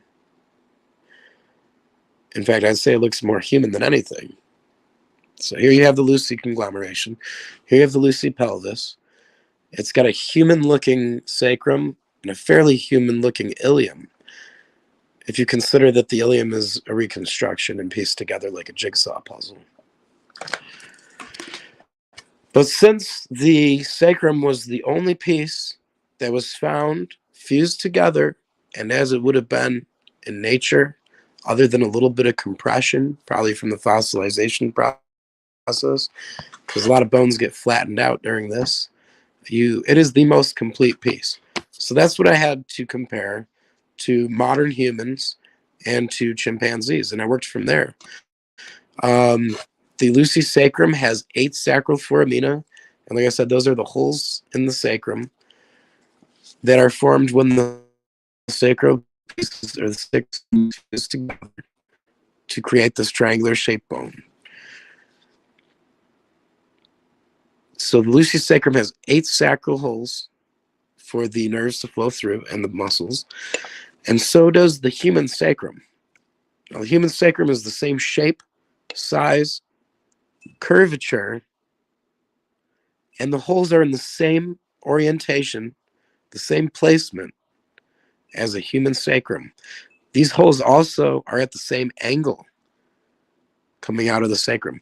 So it's my opinion that this sacrum included in the Lucy conglomeration is actually a human sacrum. I'd love to debate anyone about this fact, okay? And it is definitely not transitional between a chimpanzee sacrum and a human sacrum. Additionally, you have on the apes, you have 10 sacral foramina in all apes and monkeys. Now you have, unless of course they're missing a sacral segment, which does happen, but it also happens in humans, you know, so we got something there. But what you do have is a fully different shape, a different curvature of the sacrum. The foramina are in different placement, okay? The shape of the sacral segments are much thinner, they're not robust. And then the holes, the sacral foramina, are at different angles than what they are in the human sacrum, okay? So when comparing these, like, we were astonished at how human-like this Lucy sacrum was.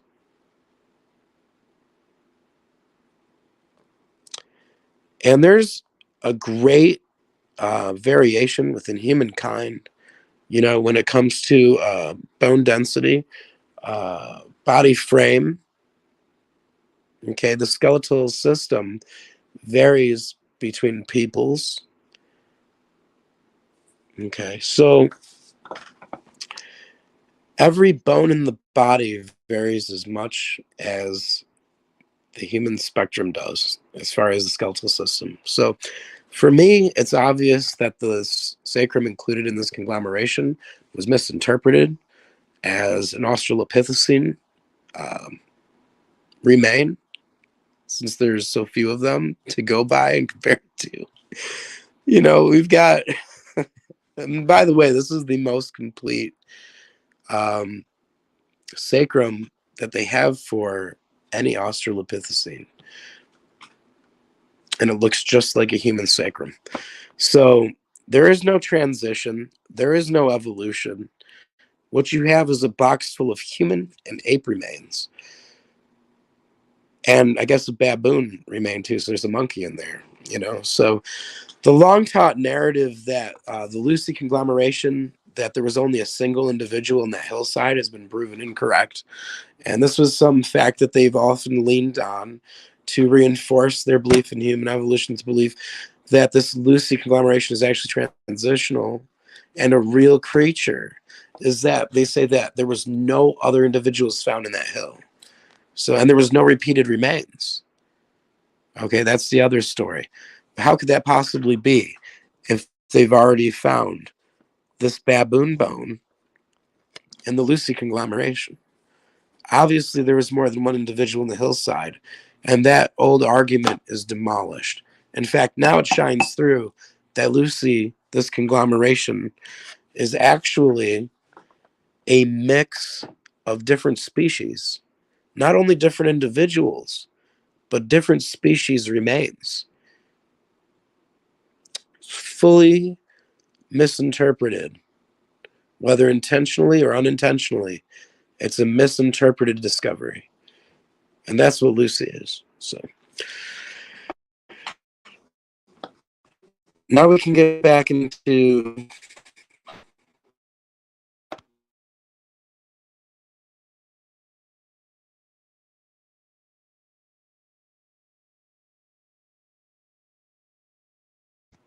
a little bit of a technical difficulty there. All right, so now we can get back into the other Australopithecine, all one of them. So we have Lucy, which is the main, most famous fossil paleoanthropological discovery of all time. Johansen, even the discoverer, is well known. They just celebrated the 50th year of Lucy discovery. Because you have, it'd be 1974. So you have Lucy being discovered in 1974. But you also have, just before that, is these Laetoli footprints. And these are famous footprints, probably almost as famous as Lucy herself. So, and as you can see, back to our main picture that we started with, is Lucy has human feet, which is interesting because they never really found any of Lucy's feet, you know, if you look at this. Littlefoot, there's a partial foot of Littlefoot. And they do have a foot that they claim belongs to an afarensis, okay?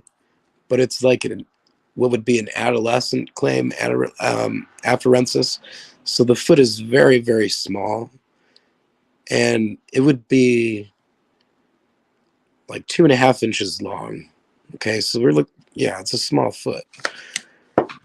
Now that foot's not shown here because that's nothing compares to skeleton. And all they have is the one foot, and it seems like a human foot with the heel. So now Littlefoot, which is interesting, actually has just a partial foot. The STW 573, which is the other individual we're going to talk about, because it's like I said, probably the second most complete individual of the 7 individuals that the entire Australopithecine line is imagined from. This entire blue line, this entire blue branch. Everything shooting off of it is composed of these 7 skeletons and pieces of individuals. Gari, right there on the left, that left hook that comes up off of the royal blue, like that's represented by just a couple mandibles or jawbones for the entire species, imagined from just a jawbone. No foramen magnum or skull case to mention, where you could see the placement of, say, the vertebrae hole that goes into the brain, the foramen magnum. No foramen magnum to even guess by, and they're trying to claim that these individuals are bipedal. Okay, it's a leap to expect that an animal is bipedal just because the foramen magnum is placed in what would be an upright position. That doesn't mean that the animal walks on its back legs, for one thing. But to claim bipedalism from two jawbones is a huge leap. And that's the story with most of these Australopithecines. So it's not a case where there's 7 partial skeletons that make up this entire hypothetical species of baby Sasquatches that human evolutionists believe lived 3 million years ago to like 1 million years ago. This whole story is conjecture. It's not science, okay? And they want to come at you and claim it's science when what it really is a story. And it's held together by pieces of evidence that shouldn't necessarily be connected, okay? What you have here is a case of misinterpreted remains. Yes, they're real remains. I'm not saying they're plastic. Okay, I'm not saying they're fake like that. What I'm saying is that these remains were misinterpreted, whether it was intentional or unintentional. That's up to you to decide. I mean, to me, it looks like it's pretty intentional because I don't see how paleoanthropologists could look at these same remains and come up with the stories that they do about them and be honest about it. Okay. Like if you didn't have access to some remains of gorillas and chimpanzees to compare these two, then you could make these mistakes. But I mean, maybe that is what happened. I mean, you know, but like we've compared the remains, okay? And it's very obvious what's going on. Like the Afarensis, these robust chimps, these robust Australopithecine, they're just some other kind of chimpanzee. And in fact, there's different varieties of chimpanzees that live with us modernly. They have different shaped molars and different shaped teeth that are more robust. But what's obvious here is looking at this maxilla, which is the upper jaw. This is an underside shot of the upper jaw of what would be an Afarensis claim and a chimpanzee and a human. Okay? They have the same U-shape dental arcade in the maxillary arcade that a chimpanzee does.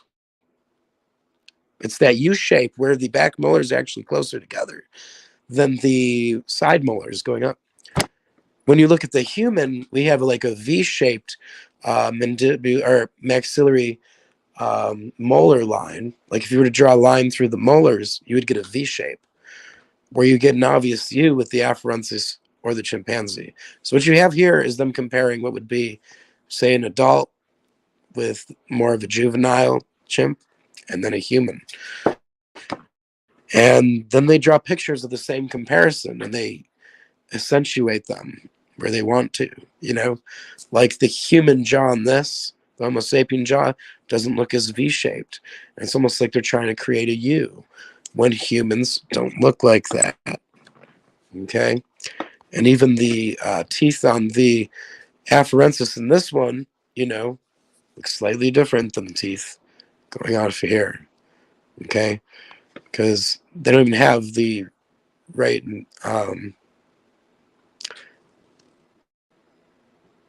yeah, so they've rated like, and here's another thing, like you see these teeth in these skulls and it's like they've got more teeth in their head than most modern humans do. Okay, so you have a situation where a lot of these teeth are actually placed in the skull after the fact, and they'll find the teeth away from the maxillary arcade or the maxilla, and the mandible, you know, are sort of reconstructed after the finds. And you also have a fact where the canine teeth, okay, they aren't as protruded as they are in adolescence as they are in adulthood. So you have that fact too, which can affect the size of the canines, which is a fact that is often used to try and prove a transition. So here you have an example where the canines are sort of backed off a bit. And this is actually a bonobo chimp skull. So you have the inferior underside view of a bonobo, and it looks just like an afarensis claim. So why should I believe, that this brown afarensis skull, which is mostly fake, because all the dark brown is fake, and all the light brown, which is that little tiny piece up at the top, is the only part that they discovered. So this entire imagined skull here looks just like a chimp skull. But I'm supposed to believe it's transitional in some way. Okay, this is what I mean about it not being any real science when it comes to paleoanthropology, and just being like more conjecture, guesswork at best. When you're inventing complete skulls off of 6 fragments of skull cap, that's conjecture. That's not science. I'm sorry. The white pieces of the skull are imagined. The dark brown on that skull on the right are what they discovered at Lucy. And here it is again, laid out.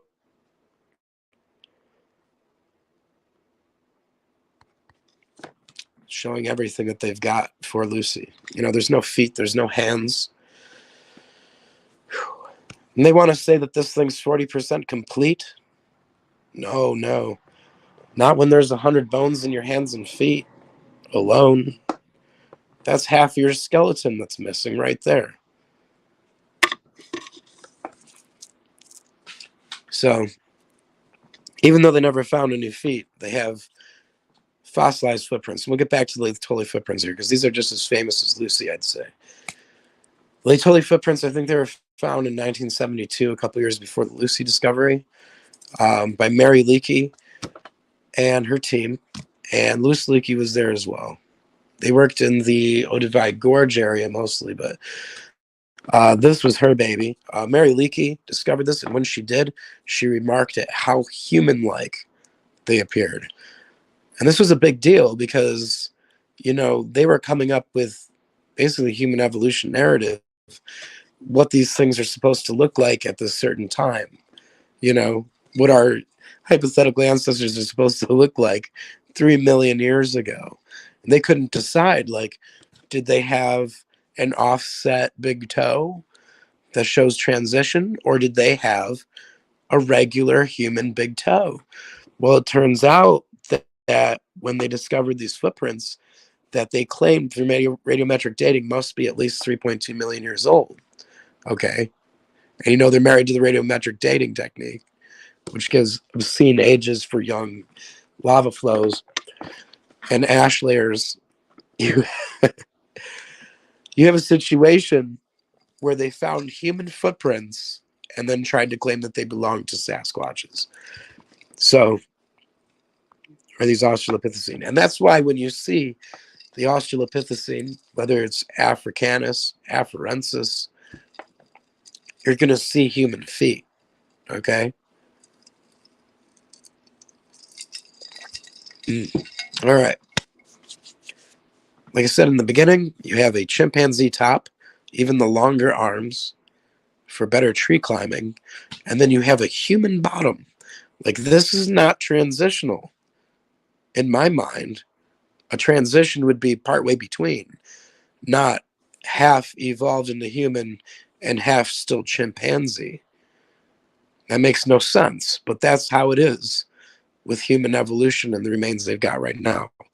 Because what they're doing is they're putting human bottoms on chimp tops. And all 7 of these. What you can see of them, and as you can see, the pelvis isn't very complete in the majority. Lucy has the most complete sacrum. So,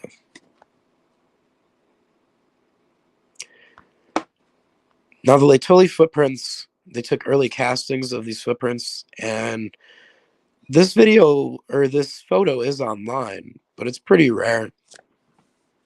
This is also from Johansson's book.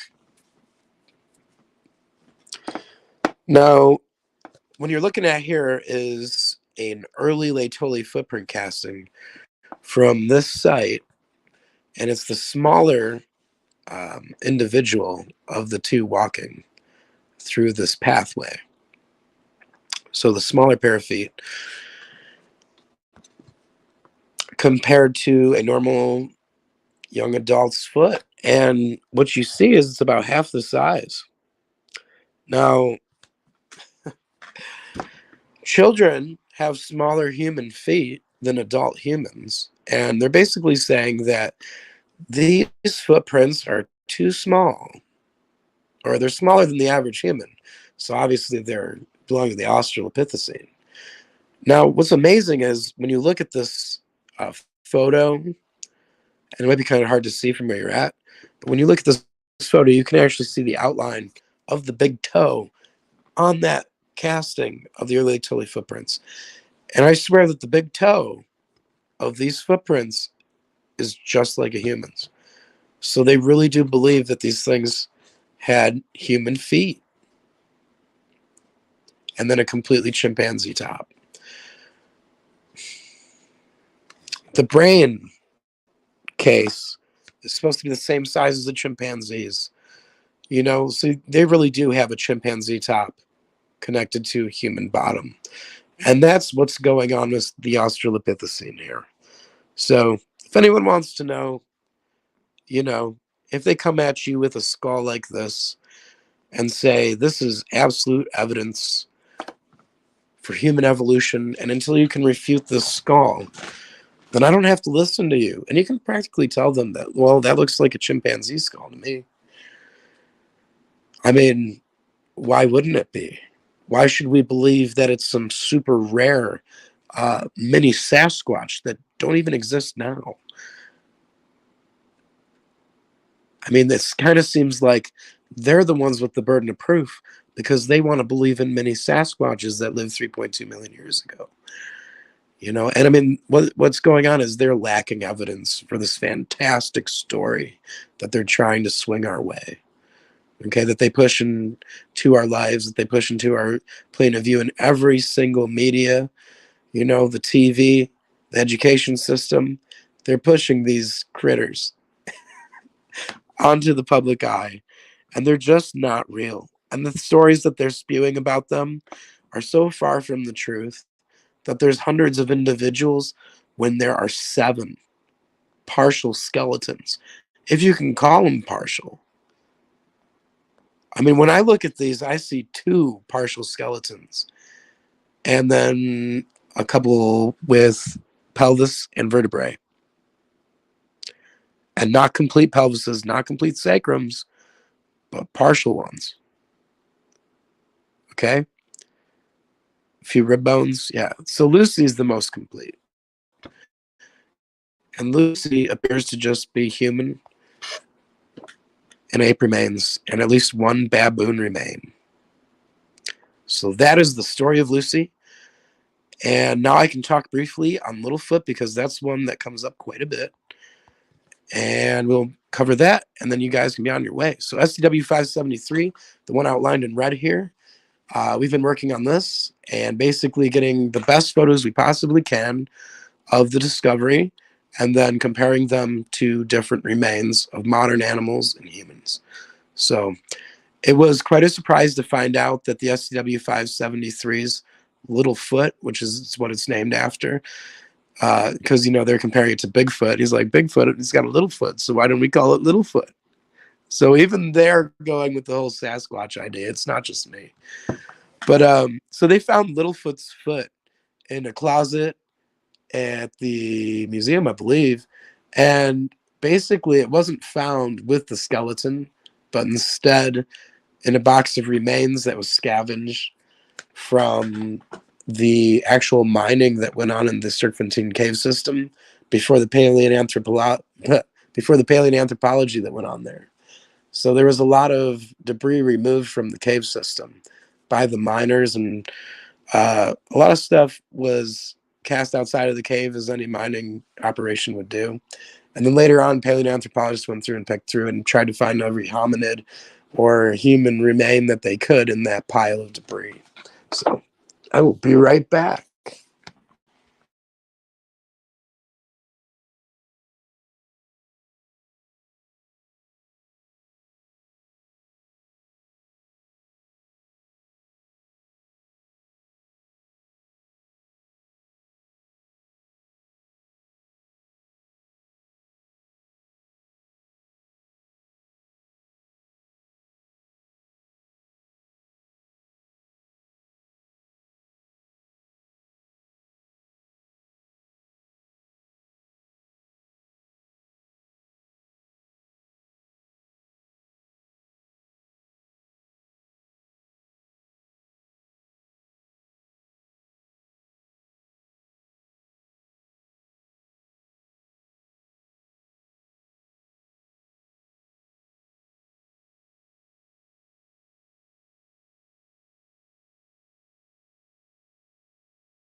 All right, action. You guys still have some connection? All right, here we go. So yeah, back to the SCW 573. As I said, the foot was found apart from the skeleton, but so was everything else. One thing you can say about the SCW 573 is that it was found not articulated or connected to each other, but instead apart from itself. So one thing that it does have is a pretty complete skull. Although, like I said, the SCW 573 skull was badly mangled and deteriorated from the fossilization process. But as far as Australopithecus go, it's one of the best skulls that we have that is claimed to be an Australopithecine. However, like I said, with the Sacrum of Lucy, because it's the most complete of the finds, that's the one we get to look at because that's the one we're going to be able to compare to modern animals and humans and see exactly what went on. Now, to me, it seems to be a shame that Clark, first of all, okay, so Sterkfontein Cave, this is called Australopithecus prometheus. Our SCW 573, also known as Littlefoot, is often called Australopithecus prometheus, and that's what it's been named by its founder. So we're going to call it Prometheus. The reason that's called Australopithecus prometheus is because it was found in the same cave system that legend has it that Prometheus was chained to a rock as punishment for bringing fire or civilization to mankind. And so they named this guy Prometheus because he was found in a rock in the cave. The skeleton, like I said, is one of the most complete skeletons claimed to be an Australopithecine. It's just a shame that Clark must not have had a gorilla skull to compare to it, or maybe he'd have realized, what he's doing and misinterpreting, I guess.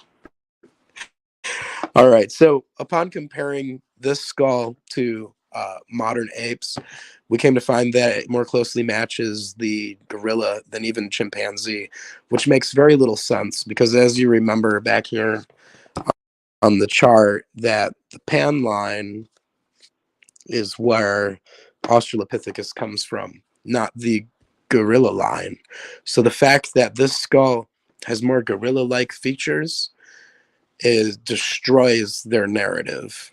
Okay, so upon looking at this and comparing the skull to other modern skulls of great apes and humans, we discovered that it has the same sutures on the skull, which is where the pieces of skull cap fuse together during the course of the life of the animal.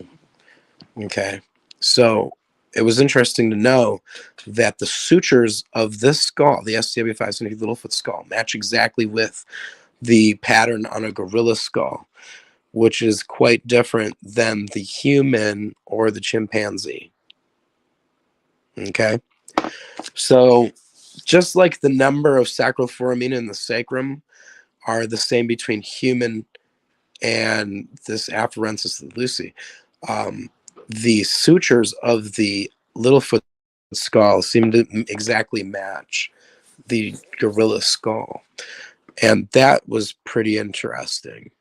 But it doesn't stop there. And the reason that we ended up comparing or trying to find even gorilla remains to compare to the Littlefoot skull and the skeletal system is because the literature surrounding the SCW 573 Littlefoot discovery keeps referring back to how gorilla-like, or first of all, it says how arboreal ape or how tree-dwelling ape it looks, or the remains look.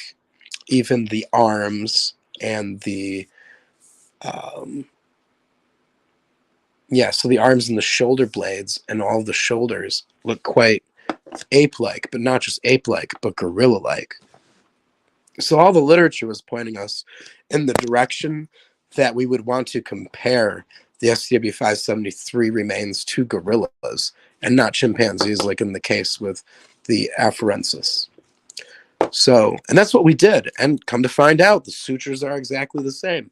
But it doesn't end there. Okay, because we compared the skulls and the mandible. of the different apes and humans. Okay, now come to find out, the SCW-573 Littlefoot skull, like I said, it's been compressed, at least as far as the brain cavity or the brain case. The cranium has been compressed, which is obvious here. I mean, you can see it crushing down into the brow ridge and how pushed in that skull is. You can also see from the top view that there's a break across the ridge here on the SCW-573 where the skull's pushed up and probably in. So you have that situation. But it looks pretty similar, even though it's been crushed, to the gorilla there. So let's go back to here. Now, what I want to point out, which is very important, is the different anatomy of the mandible. You have the ramus, which is like the body of the arm of the mandible. Okay. You have the angulomandible, which is the circumference of the back of the mandible there. And then you have the neck, the coronoid process, like all these, remember these words, okay? So we're going to look at these two skulls. Now, what I noticed right away is that the whole bottom of this looks almost exactly alike. And when you realize that the brain case or the cranium is pushed in, you know, compressed, then that makes sense for the difference in the cranium. But when you look at the mandible here, and again, like I said, the ramus, okay, and you compare the ramus to the other ramus, it's very boxy. Okay, both of them are very boxy. The mandibular body, the bottom there is the same shape. Okay, the coronoid process, that angled bit going up into the skull, see coronoid process, that's all the same shape. Okay, even the angle of the mandible, okay, the angle of the mandible, the circumference of the angle of the mandible is the same, especially when you compare it to human and to the chimpanzee skull. The angle of the mandible is far different, even obtuse. It gets greater than 90 degrees, where with the gorilla skull, it almost seems acute, where it'd be less than 90 degrees. Okay, and this is on the SCW-573 Littlefoot skull, the same angle of the mandible, the same coronoid process and head of the mandible, the neck of the mandible, all look the same, especially when compared to human and chimpanzee skulls. So I think we know exactly what's going on here. We have tree-dwelling ape remains and human remains being collected, being put into boxes, and then being claimed to be something that they absolutely are not. Okay, pieces of evidence claimed to belong together that shouldn't necessarily be connected. And it's pretty obvious here that Clark has a gorilla skull to me. So we'll be dealing with that. Too bad Clark has passed since the discovery, and I'm not able to write him, but I'm sure I will get in contact with the proper paleoanthropologists, and I would love to discuss just how much alike the SCW-573 Littlefoot skull is to a gorilla skull, and ask them exactly why I can't find so much information on this discovery. So there you have it. There's no good reason to believe in human evolution, especially from the fossil side of things. The claims surrounding the fossils that there are just not true. There's not hundreds of individuals that have been discovered. What they have is hundreds of pieces of several individuals that happen to be chimpanzees, gorillas, a baboon, and some human remains. And it's as simple as that. There's no real ape named Lucy that fell out of a tree. No, my friend, not when she's composed of human, baboon, and chimp remains. This is a Frankenstein, a mix of different individuals, even species, and not really what it's claimed to be by the human evolutionists. Thank you for listening. I hope that this is informational enough for you guys, and enjoy your week. This is C Science signing out.